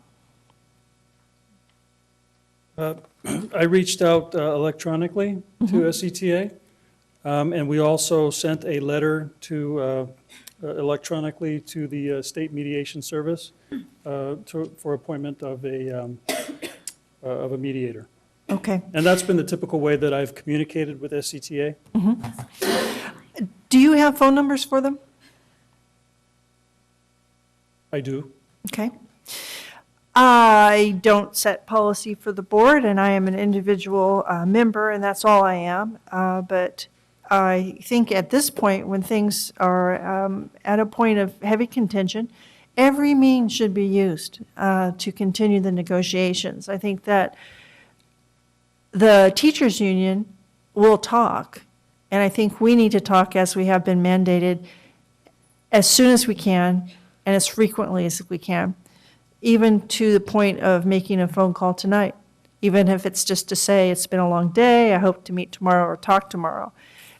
This is an informal, casual way, a suggestion that is probably more pedestrian rather than professional, but everything is worth a try. I know that the teachers' union is interested in having a resolution. We are not together yet on what that should be. I'd like to ask, again, as perhaps a pedestrian, who exactly is our negotiating team? Who talks to the union? That would be myself, Ms. McCarn. We've also had Mr. Castillo on our team, and our panel member, Jack Parham, has also assisted in our most recent rounds of negotiations. And for the teachers, who talks to you? And I know that there have been a couple variations in meetings, including multiple members coming in, but who are the primaries? I would say primarily Mr. John Borsos, their executive director, their president, David Fisher, and their vice president, Nikki, and I don't want to mispronounce her last name. Malevsky. Nikki Malevsky. All right. So as naive, perhaps, as it may seem, I do not see anything wrong with doing a further effort of outreach other than electronic mail, of making a personal phone call. It is really imperative that we do everything we can to have a solution. I cannot speak for the teachers' union, but it is my understanding that healthcare is something that is very much causing costs in this district to rise exponentially. And there are models in districts, in neighboring districts, where unions have come to agreements about health care that have helped save costs for both the district, and teachers have been able to manage some increase in costs for health care. This has been a point that we've discussed in the past, and I urge you to take a new suggestion on this and go forward to the union and ask them, in this time when we are at a loggerheads, let's shake everything out and talk about it again. Elk Grove, where I have spent my career teaching, did come to an agreement with teachers. It wasn't easy over healthcare, but it did happen, and I urge you to take another look at that. This is a very important and a very serious time in this district. This board member does not want to see a strike, does not want to see our children have to go through that, to see our employees have to have a lack of faith in the district. It's critical that we keep and maintain high quality of teachers, and that the adults in the room come together again, as frustrating as it may be, using hopefully the fact-finding as a guide, reaching out and keeping the lines of communication open. I very much appreciate that you followed the direction to do that that was given by the fact-finding process to reach out immediately, but I urge you to do it even more strongly. And I know that all of the members up here want a resolution to this, and we look forward to hearing from you, even perhaps tomorrow, that meetings are going to continue with the teachers and that talking is not going to stop. Thank you. Thank you, Board Member Cochran. Board Member Wu. Thank you, Vice President Ryan. So I want to thank Ms. Buxton for coming forward. The one teacher that came before us today, and I'm thankful that she did. There are a number of other teachers who were outside today, but they didn't come in and address us. So I'm thankful for the one teacher that did. I am disappointed, though, that knowing what I know about the process and that at least 10 days must transpire before a strike can be called after the report is made public. And to my knowledge, the report has not been made public. And I count next Wednesday, if the potential strike is next Wednesday, is only 6 days from the time, and if it's issued tomorrow, it's only 5 days from the time it's issued. And that, I believe, is not bargaining in good faith. And so I hope that our party and for our end, we continue to bargain in good faith. As my colleagues have, who have already spoken, we want to continue the effort of discussion with our labor partner, the teachers, but at the same time, we must respect the process, and I urge everybody to respect the process. Thank you. Thank you, Board Member Wu. Board Member Minnick. Thank you, Vice President Ryan. In the past couple weeks, I've had a lot of conversations with teachers, parents, and students. No surprise, we want a lot of the same things. We want arts, we want music, we want social and emotional support for all our kids. We want our kids to thrive in a healthy environment where adults are modeling how to treat each other with respect. I'm a parent. I know a lot of those teachers that were outside today are parents. We teach our kids to be honest and to keep our promises. We teach them not to make commitments that they can't keep. I refuse to back out of the promises that we've made, and I refuse to make new promises that we can't guarantee. I'm going to make sure that all our retirees and our soon-to-be retirees receive that compensation that they were promised. And I refuse to make any new promises that I don't believe we can afford. I'd rather have folks mad at me right now and know that they can be confident that they're going to get what they've been promised. And I feel confident about the proposal that has been made to SETA, but I'm also confident in this process. An objective panel has now weighed in on our proposal. If they find that there's something more we can do, then I'm going to take that very seriously, and I'm going to advocate that we make the necessary adjustments to make that happen. If the report suggests that we've offered what we can and that it's fair and a reasonable proposal, then I hope that SETA will and its members will give the report the same consideration. You know, we agree on way too many things to be at this point in the process. I believe we can come to an agreement and avoid any days where our kids are separated from the teachers that they've come to know and love and bond with over these last couple months. I'm trusting this process, and I hope that we can soon settle these disagreements and get back to focusing the work that we're here for, which is making sure our kids get the support that they need. So, Thank for you, your work. Board Member Minnick. Board Member Vang. So over the past few days and weeks, I've had the opportunity to meet with parents and teachers to really listen to their stories and concerns. And I, just wanted to say on record that I want you to know that I hear you. Each of you have expressed the importance of student enrichment programs, the need to reduce class sizes, along with the desire to ensure competitive salaries for our teachers. I think universally, we have all agreed that these elements are critical to our students' success. And I want you to know that I will never stop fighting alongside you for our students and families. I want to make it very clear that I believe our students deserve the very best, and our teachers need to have every resources possible to ensure that our students are successful. Every day, hundreds of teachers are working tirelessly to give our students the best education. And had it not been for my public high school teacher, Ms. Crowder, and my neighborhood teachers, I would not be here today. I also recognize that there were sincere differences in the initial proposals from our district and SETA.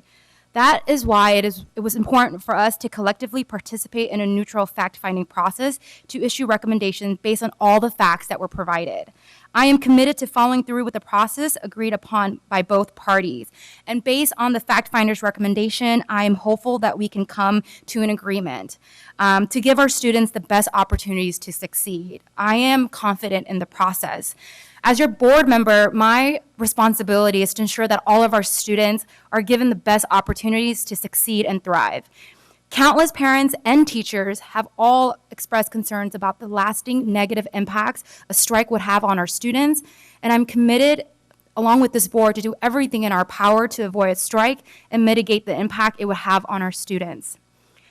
Change does not happen overnight, and achieving what is better for our students and neighborhood schools will require continual work. We will only be stronger if we work collectively together to make the best decision for our student. So in the spirit of collaboration with the fact-finding recommendation, I hope that we can continue to build and work towards an agreement because our students and families are counting on us.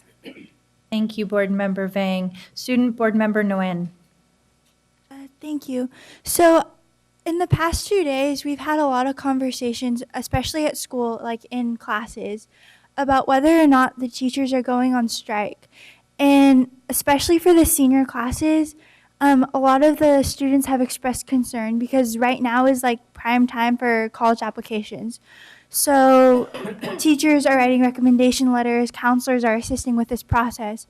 But if they're not present at school to help with this, then students are kind of lost. And we're all sort of freaking out because we don't know how the college apps work. We don't know when deadlines are, and we're just mostly worried. So we're hoping that there can be some conclusion that can be met without teachers missing classes, because this like detracts from the amount of time that we're able to set for like practicing and studying for AP tests and stuff like that.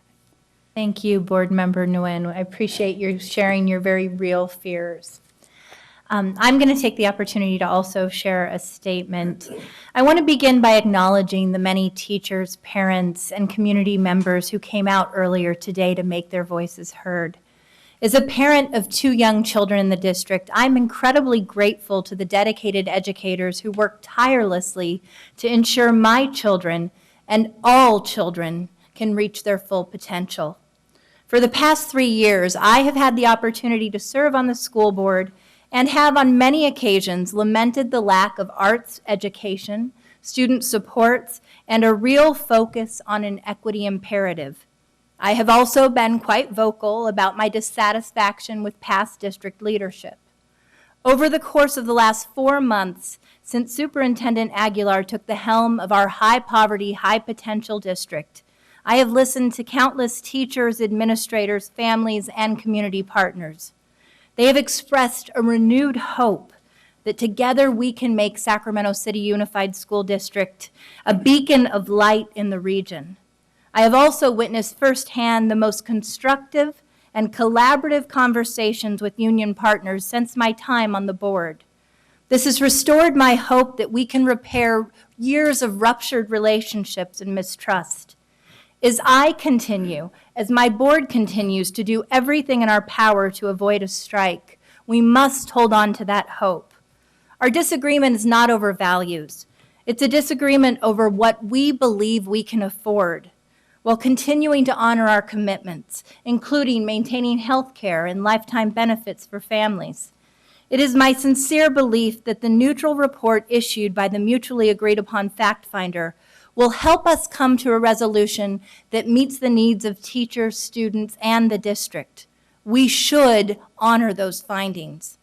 Finally, last year, Board Member Vang and I passionately advocated with many of our board members and many of you for the passage of Measure G, a partial tax to generate $7 million to fund and sustain is the key piece here, music and arts programming, as well as significantly increase student supports we know are vital to student outcomes in Sacramento City. This was with SCTA and community partners. These are many of the same items SCTA is asking to build into the contract. Please know, we supported Measure G with a deep conviction that these additional resources would be essential to deliver these services to students. And we did this because we agreed that the district lacked the money, the resources to do so otherwise. It was not long ago that many of us sat in this room faced with budget cuts and school closures, much of which had a devastating impact on our district, and in fact, in many ways, left a sense of hopelessness in my own community of Oak Park. Personally, I grappled with the decision to pursue a parcel tax, as at the time my mother was in hospice with terminal cancer. Ultimately, I sacrificed precious time with my family because I desperately wanted to secure these important resources for students. I believed that we needed to do what was right. And believe me, if I thought the district had the money to be able to offer these services without a parcel tax, I wouldn't have sacrificed that time with my family. I stand ready today, and I will continue to work in partnership with community partners, SCTA, and our families to do this again. These are difficult conversations, but conversations that I am committed to having because we must arrive at a contract that serves teachers, students, and is sustainable. Our students deserve nothing less. So with that, we're going to move on to item 9.0, our consent agenda. Thank you. Do I have a motion? So moved. Second. All those in favor? Aye. Hearing none opposed, we have a motion to adopt the consent agenda. Item 10.0, 10.1, employee organizational reports. CSA.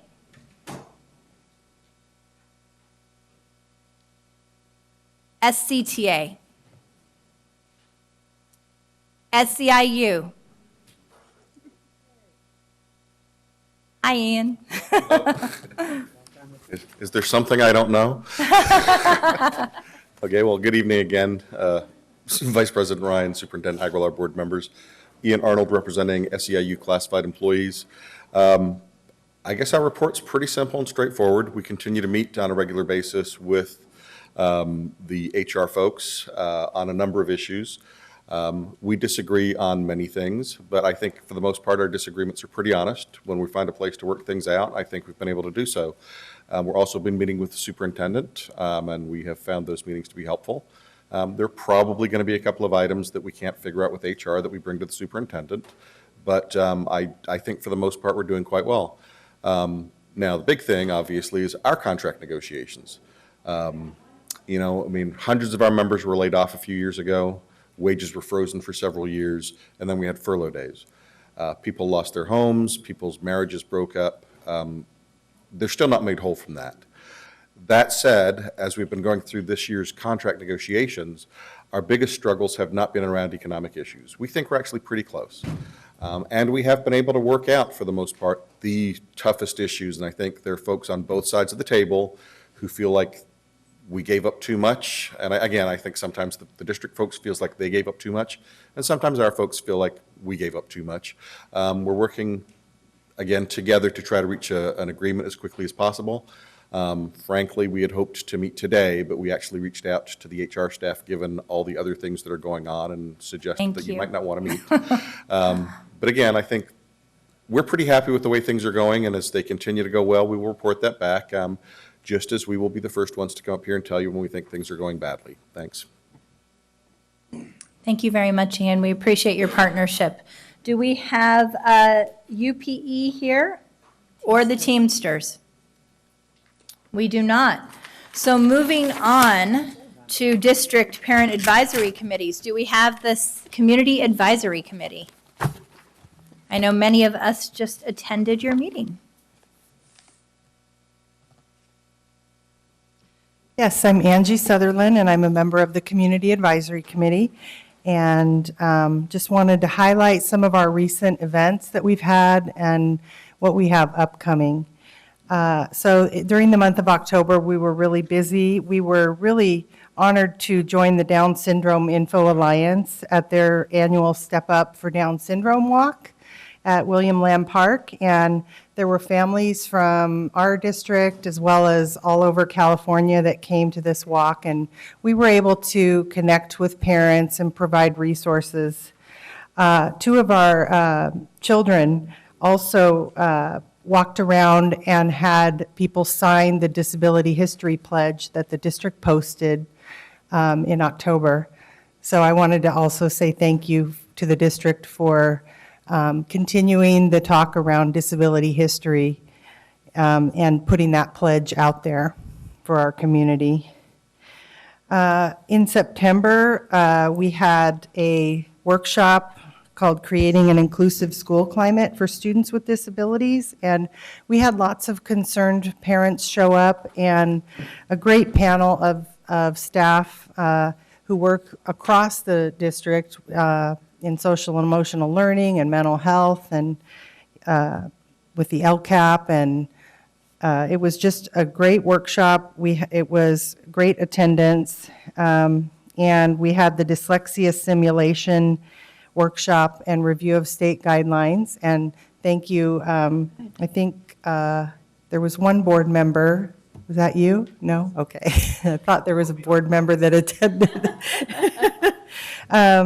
But so we just hope that this captures a momentum and moves that into more effective instruction and support of students with disabilities.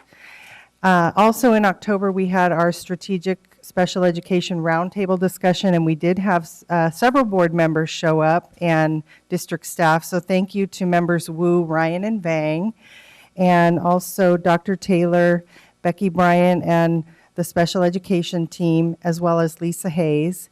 And we were thankful to the attention of the concerns that were brought up. But there's been a lot of talk this fall about a moral call to action around equity, access, and social justice, and identifying the historical practices and traditions that have been a detriment to students. It has been 6 months since the special education audit did point out those historical practices and traditions, and they suggested solutions that could be implemented. And we would like, we're hoping that the district will see this as an opportunity to come out with a bold vision and action plan that will really help to meet the needs of students with disabilities and special education students. We're also hoping that you're still considering our requests. We did bring up that we think the board should consider forming a special education, like a special board committee for special education. and also hiring a neutral consultant who can work alongside district staff to overcome some of the barriers in order to implement the strategies from the audit. And there was some comments about that at the meeting, and I would really like to hear more about that if there's a plan to follow through on that. Our coming events, Angel Garcia is a member of the graduation task force, and she's coordinated to have subject matter experts come to the next task force meeting.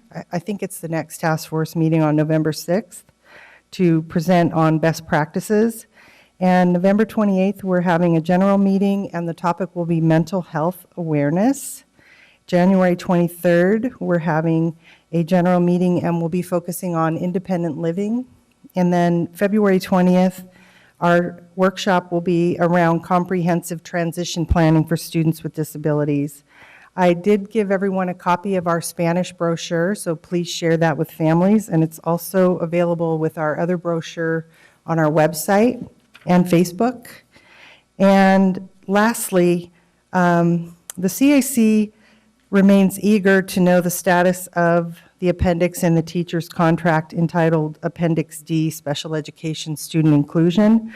We hope that our concerns are being heard and will be addressed to result in the removal of this appendix. Students being included is not an issue to be bargained collectively. Thank you. Thank you. Next, District English Learner Advisory Committee, Member Cochran.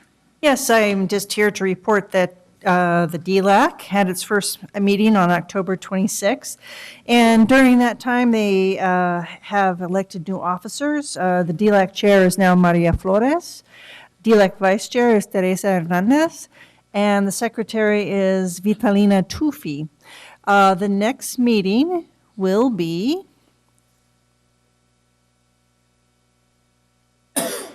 on December 14th, 5:30 to 7:30 in the Cerna Center in the community rooms, and we look forward to your attendance. Thank you.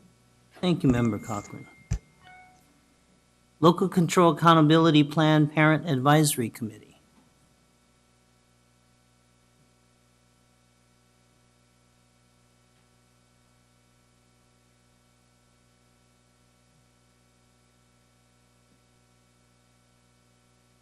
Good evening, Board and Superintendent. I am here on behalf of the LCAP Parent Committee, and to report that we just had our first meeting, and we're very graciously graced with Superintendent Aguilar and able to discuss with him his vision for the district, and which gives us a much broader feel. We are also happy to report that Kathy is back with us, so we're very happy with that.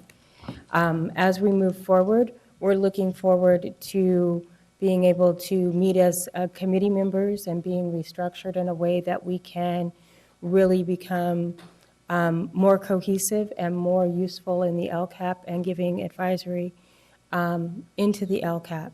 The only thing that, as a parent, I wear many hats in the district back and forth, and one of my first and foremost is being a parent.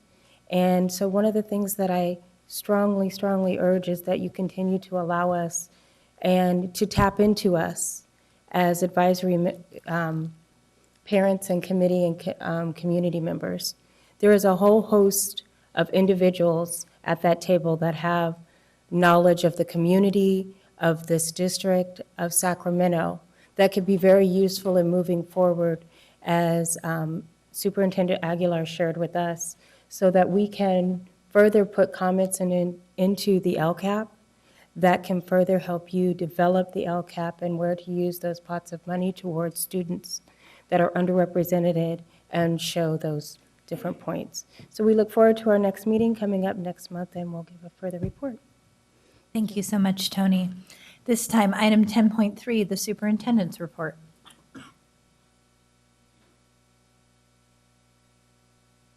Thank you, Vice President Ryan. Good evening to everyone. Several board members have mentioned that I've now had the honor of being your superintendent for just over 4 months now. And in those 4 months, I've been able to see things both as an employee of Sac City, but also as a member of this wonderful community. and this wonderful city. Our 4 children also attend Sac City Unified Schools, and my wife and I have both gotten to meet many parents and other community members since we've moved here.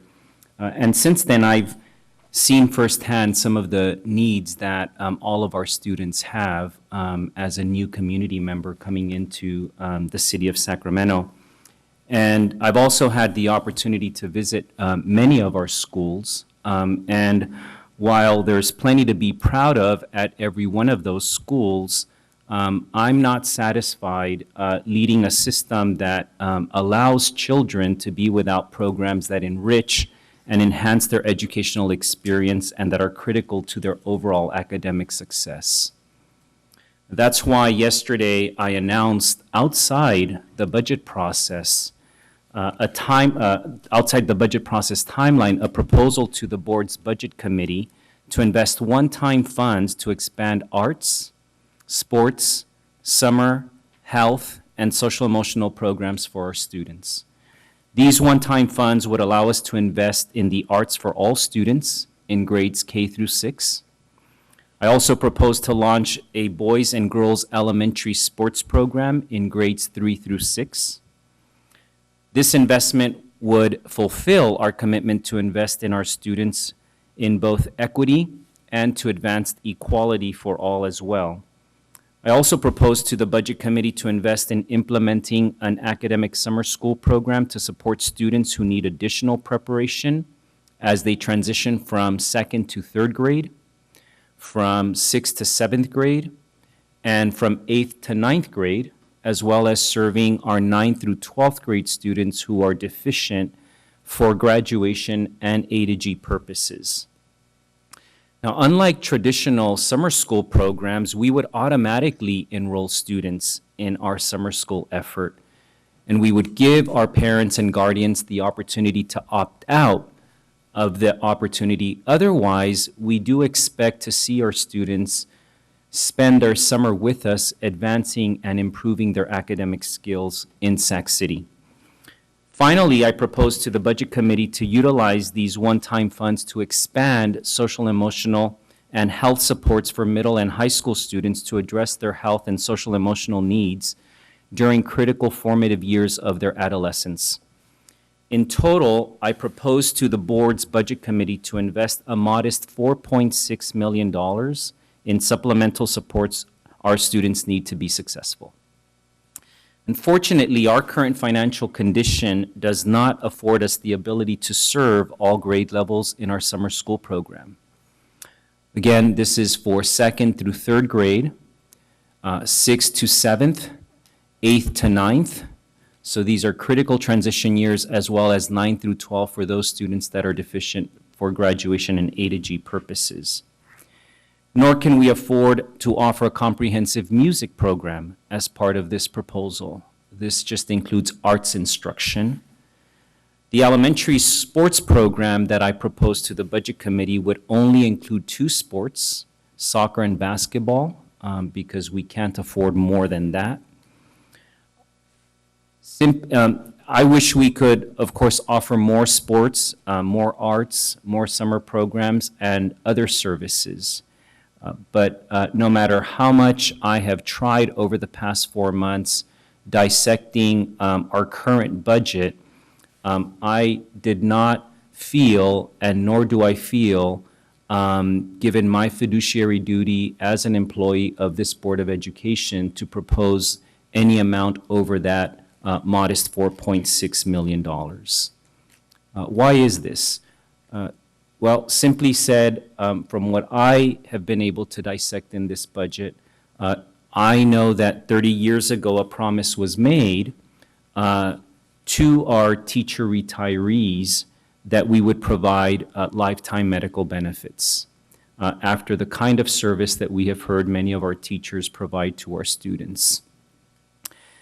Today, because of that promise, we have been reminded year after year, and I just received my first letter from Superintendent Dave Gordon, who obviously has to oversee our budget, that we currently owe $621 million to fulfill this promise that was made to our retirees who taught with us.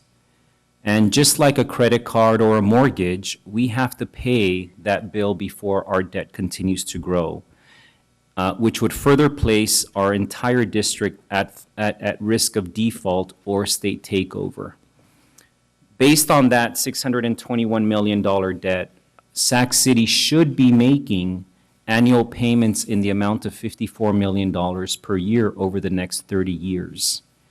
And again, as I have dissected the budget and have requested this information from our budget office, we paid $25 million toward that $54 million payment last year. The previous year, we paid $9 million, not 54. The year before that, it was $10 million, and the year before that, it was only $700,000. So we are falling behind fast on this debt. While it is true that we sit on a savings account of $81 million, this figure doesn't account for the $25 million offer that we have made to our teachers, or next year's bill of $54 million.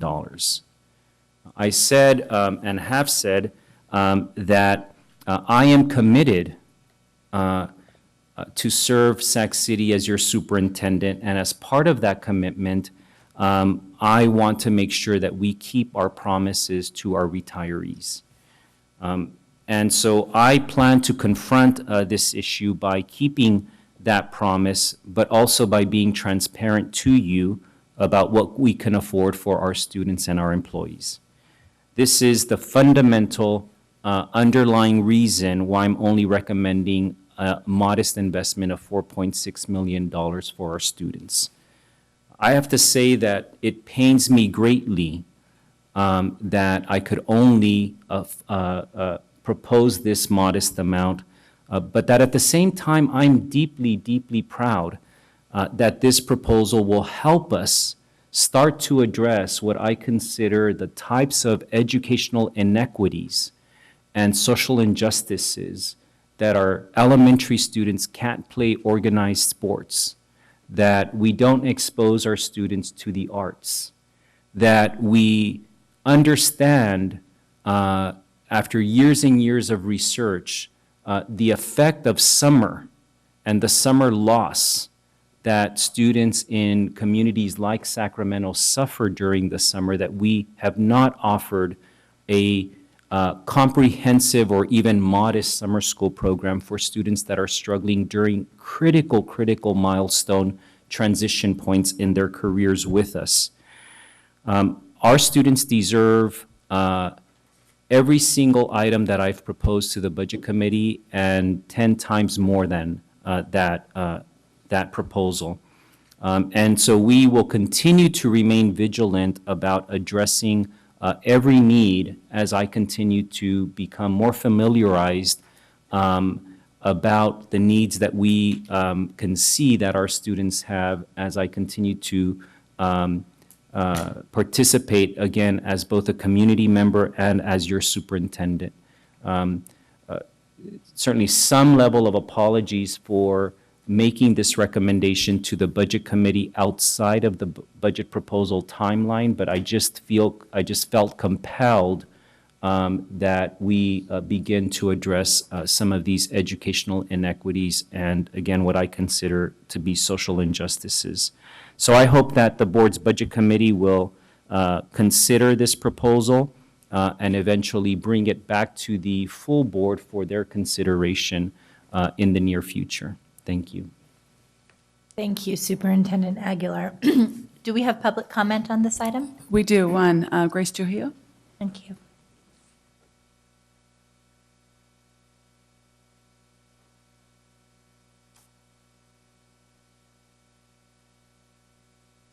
Good evening, members of the board and Mr. Aguilar. You know, I think like everybody talks, there's always something why we need to come to these meetings. I think I was thinking about when did I resign? And I started thinking it's 2007. And during that process, I started thinking of the different places I went and done and trying to figure out the budget. You know, and I think back then I asked the question is, where does the money go? And why my husband's pension, my pension, how is all those things funded for the state, the federal, and the different counties and cities, you know? And then that's the same thing with the schools. Thank you for addressing, I think, a lot of the unfunded liabilities that everybody keeps on talking. I always bring them up. And thank you for standing up for something so critical that should have been talked about 20, 30 years ago, and how they were going to be funded. I think there was an article in my area in ESAC, Inside Edition, where it talks about the cities, the budget cuts, how it's impacting our cities. And what's happening, I would strongly recommend to read this particular article, because it talks about that there's no longer money to fund the services because of the unfunded liabilities in insurance company, health insurance benefits. And I think that's what's happening to our schools. I think Angie and I were talking about all the different things. I think, you know, Facebook is an awesome tool to use, you know, but I see all these different comments of we should do this, we should do that, this should be funded, why isn't there, why is it? There's a huge list, but attached to it, there's money involved. I think I'm addressing more the public. I know a lot of people, they know who I am because they see me on television, and it's the public. And I ask them, educate yourself. Educate, if you're a state employee, educate where your pension's coming from. If you're a school employee, do the same thing.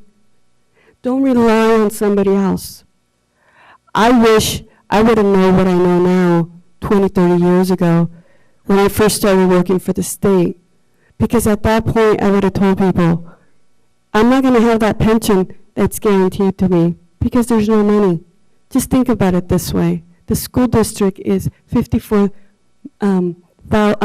million payment, and we're not even touching or close to it. What's going to happen in the next 5, 10, 15 years? I feel for the people, like I told my husband, we worked for the state for, well, he did. I worked for only 10 years. He's the one that put in more years, but I don't think he's going to see the benefit from it. And I'm afraid that the same benefit's not going to happen to the teachers. For the people that have put all this work and all this extra work, please look into it. Educate yourself. Don't rely on other people. I'm very glad that you're doing an independent review, because at that point, you're going to get that information from different sources and to do the best that we can with the little resources that we have. And again, I commend all of you guys for what you guys are doing. It's hard to stand up. Believe me, it's hard for me to come in here because teachers don't talk to me. People look at me weird, but I think to myself, God, you know what? I'm a cancer survivor. I have a thyroid that I'm constantly checking and monitoring, but guess what? It's right close to my throat, and it's where my voice is at, and I'm going to use it for a voice and to help the less fortunate. Again, where's the teachers' union for the kids? I want to see that union. Who represents those kids? Who's the people that need to be speaking here in behalf of the kids? It's not just me. So if you're looking at me on television, please look at yourself. If you're in a position to represent children, you should be doing it now. Don't wait for somebody else to be powerful or be friends with, that you're preventing to do your job. Because your job is to defend and help kids, not to be friends with people. Thank you. And if you do, allow someone else to take that position. Thank you. Thank you, Grace. With no other public comments, we're going to go ahead and move on to the student member report, given that our president is not here tonight. So we'll forego the president's report. 10.5, student member report from Sarah Nguyen. So we're working on planning our conference, but it's supposed to be on November 14th. And based on the information we've received, the teacher strike is like during that time frame. So we're really balancing whether or not it's going to happen on the date of our conference. So it might be canceled or it might be moved to another day. We've been working with the graduation task force and we made a lot of work on that. We, Member Minnick and I went to talk to some of the Wilsey Wood students and we got a lot of valuable feedback. One of the things that struck me was the mental health side of school and how it's not focused on, and that students don't really know the resources that are available. So SAC is considering taking that up as a possible initiative. Wonderful. Thank you so much, Board Member Nguyen. So this time, we're going to do board information sharing, item 10.6. Do we have any board members who have updates? Board Member Wu. Thank you, Vice President Ryan. First, yep, you're still here. I want to acknowledge the presence of Michael Anadon. Michael, if you'd stand up, please. Michael is with the California School Board Association, and he is assigned to our area as our PACER, and quite frankly, I can't remember what PACER stands for, but he is, through the California School Board Association, he is assigned to help all of us board members move forward with, well, I'll let him explain what he does himself. Come on, Mike. I don't want to say something inappropriate or incorrect and then have to go back and take my foot out of my mouth, so I'm going to let you describe your own job. So thank you, Board. Is this live? Yeah. Great. Thank you, Board Member Wu, and thank you all for the time. Basically, it's I'm a public affairs and community engagement representative with California School Boards Association. The idea is to help develop our school board members, have a closer connection with school board members, so there's two-way communication. We understand what's going on in your districts. We can better advocate for you at the state level, and also we can help build you and build your political power at the local level, so that when we're trying to pass good bills, trying to stop bad bills, that we have the wherewithal to do that. So that's it in a nutshell. Eventually, I'll be trying to meet with each of you. Some of you have received calls, some of you have returned calls, and others of you will be getting calls shortly. So please return my calls. If not, I'll just keep calling until you do. Thank you, Mike. As soon as you said his name, I was like, oh. Sorry. One other item is that I attended last week the Council on Great City Schools conference, and as the board representative on that board, I wanted to let you all know that the council created a report establishing where all the school districts who participated in the survey stand with respect to certain key performance indicators. And I have the copy of the report electronically. It's like dense. But unfortunately, it identifies it by code all the school districts, and unless you know where Sac City Unified is, you don't know where we fall. And so I'm attempting to have the council disaggregate our data from the total report, comparing us to the median. And as soon as I get that electronically, I will share it with you. There are a number of indicators, for example, African-American students served and how are their performance, and low-income students and how they're performing in each of the school districts as compared to the other 68 districts members of the Council of Great City Schools. So as soon as I get that, I will forward that electronically to you. Thank you. Thank you so much, Board Member Wu. Since there are no other board member comments at this time, we're going to go ahead and move straight forward to board member committee reports. Board Facilities Committee. Trying trying to think what should I report. We had a meeting with some of the athletic directors. I can't remember, about 2 weeks ago. I don't have the exact date. And we had discussions of how we're going to be spending the additional $7.5 million on on the fields. And we also received the assessments for the 5 comprehensive high schools and West Campus and Sac. So the facilities meeting will be meeting within the next week to discuss how we'll be separating, how we would like to suggest to the board how we'll separate the leftover $7.5 million, and it'll be brought to the board on November 16th. Wonderful. Thank you, Board Member Pritchett. Board Budget Committee. Thank you, Vice President Ryan. So the Budget Committee met yesterday as Superintendent identified. Proposals for spending $4.6 million was brought before the board, before the committee yesterday. And it is my hope that this body will give direction back to the Budget Committee to ask us to look at that $4.6 million in expenditure for next fiscal year and determine whether or not, number one, we can afford it, and number two, whether or not it's feasible, and number three, whether or not, in fact, we might be able to expand upon that. And that would be one of the items that the Budget Committee would be charged with going forward. Thank you, Board Member Wu. Board Academic Committee. Thank you, Vice President Ryan. Our academic committee will go on hiatus for November, so we can restructure so that we can engage students in our discussions and reconfigure when we meet to make it more accessible to students in the district. So we will be sending out information for our December meeting, which will be at a time and place that is more accessible for students. Wonderful. Thank you, Board Member Minnick. We appreciate that. The Governance and Policy Committee, that will be meeting tomorrow. We'll be doing a review of our current policies for alignment with Safe Haven and potentially bringing an update to our Safe Haven policy to the board very shortly.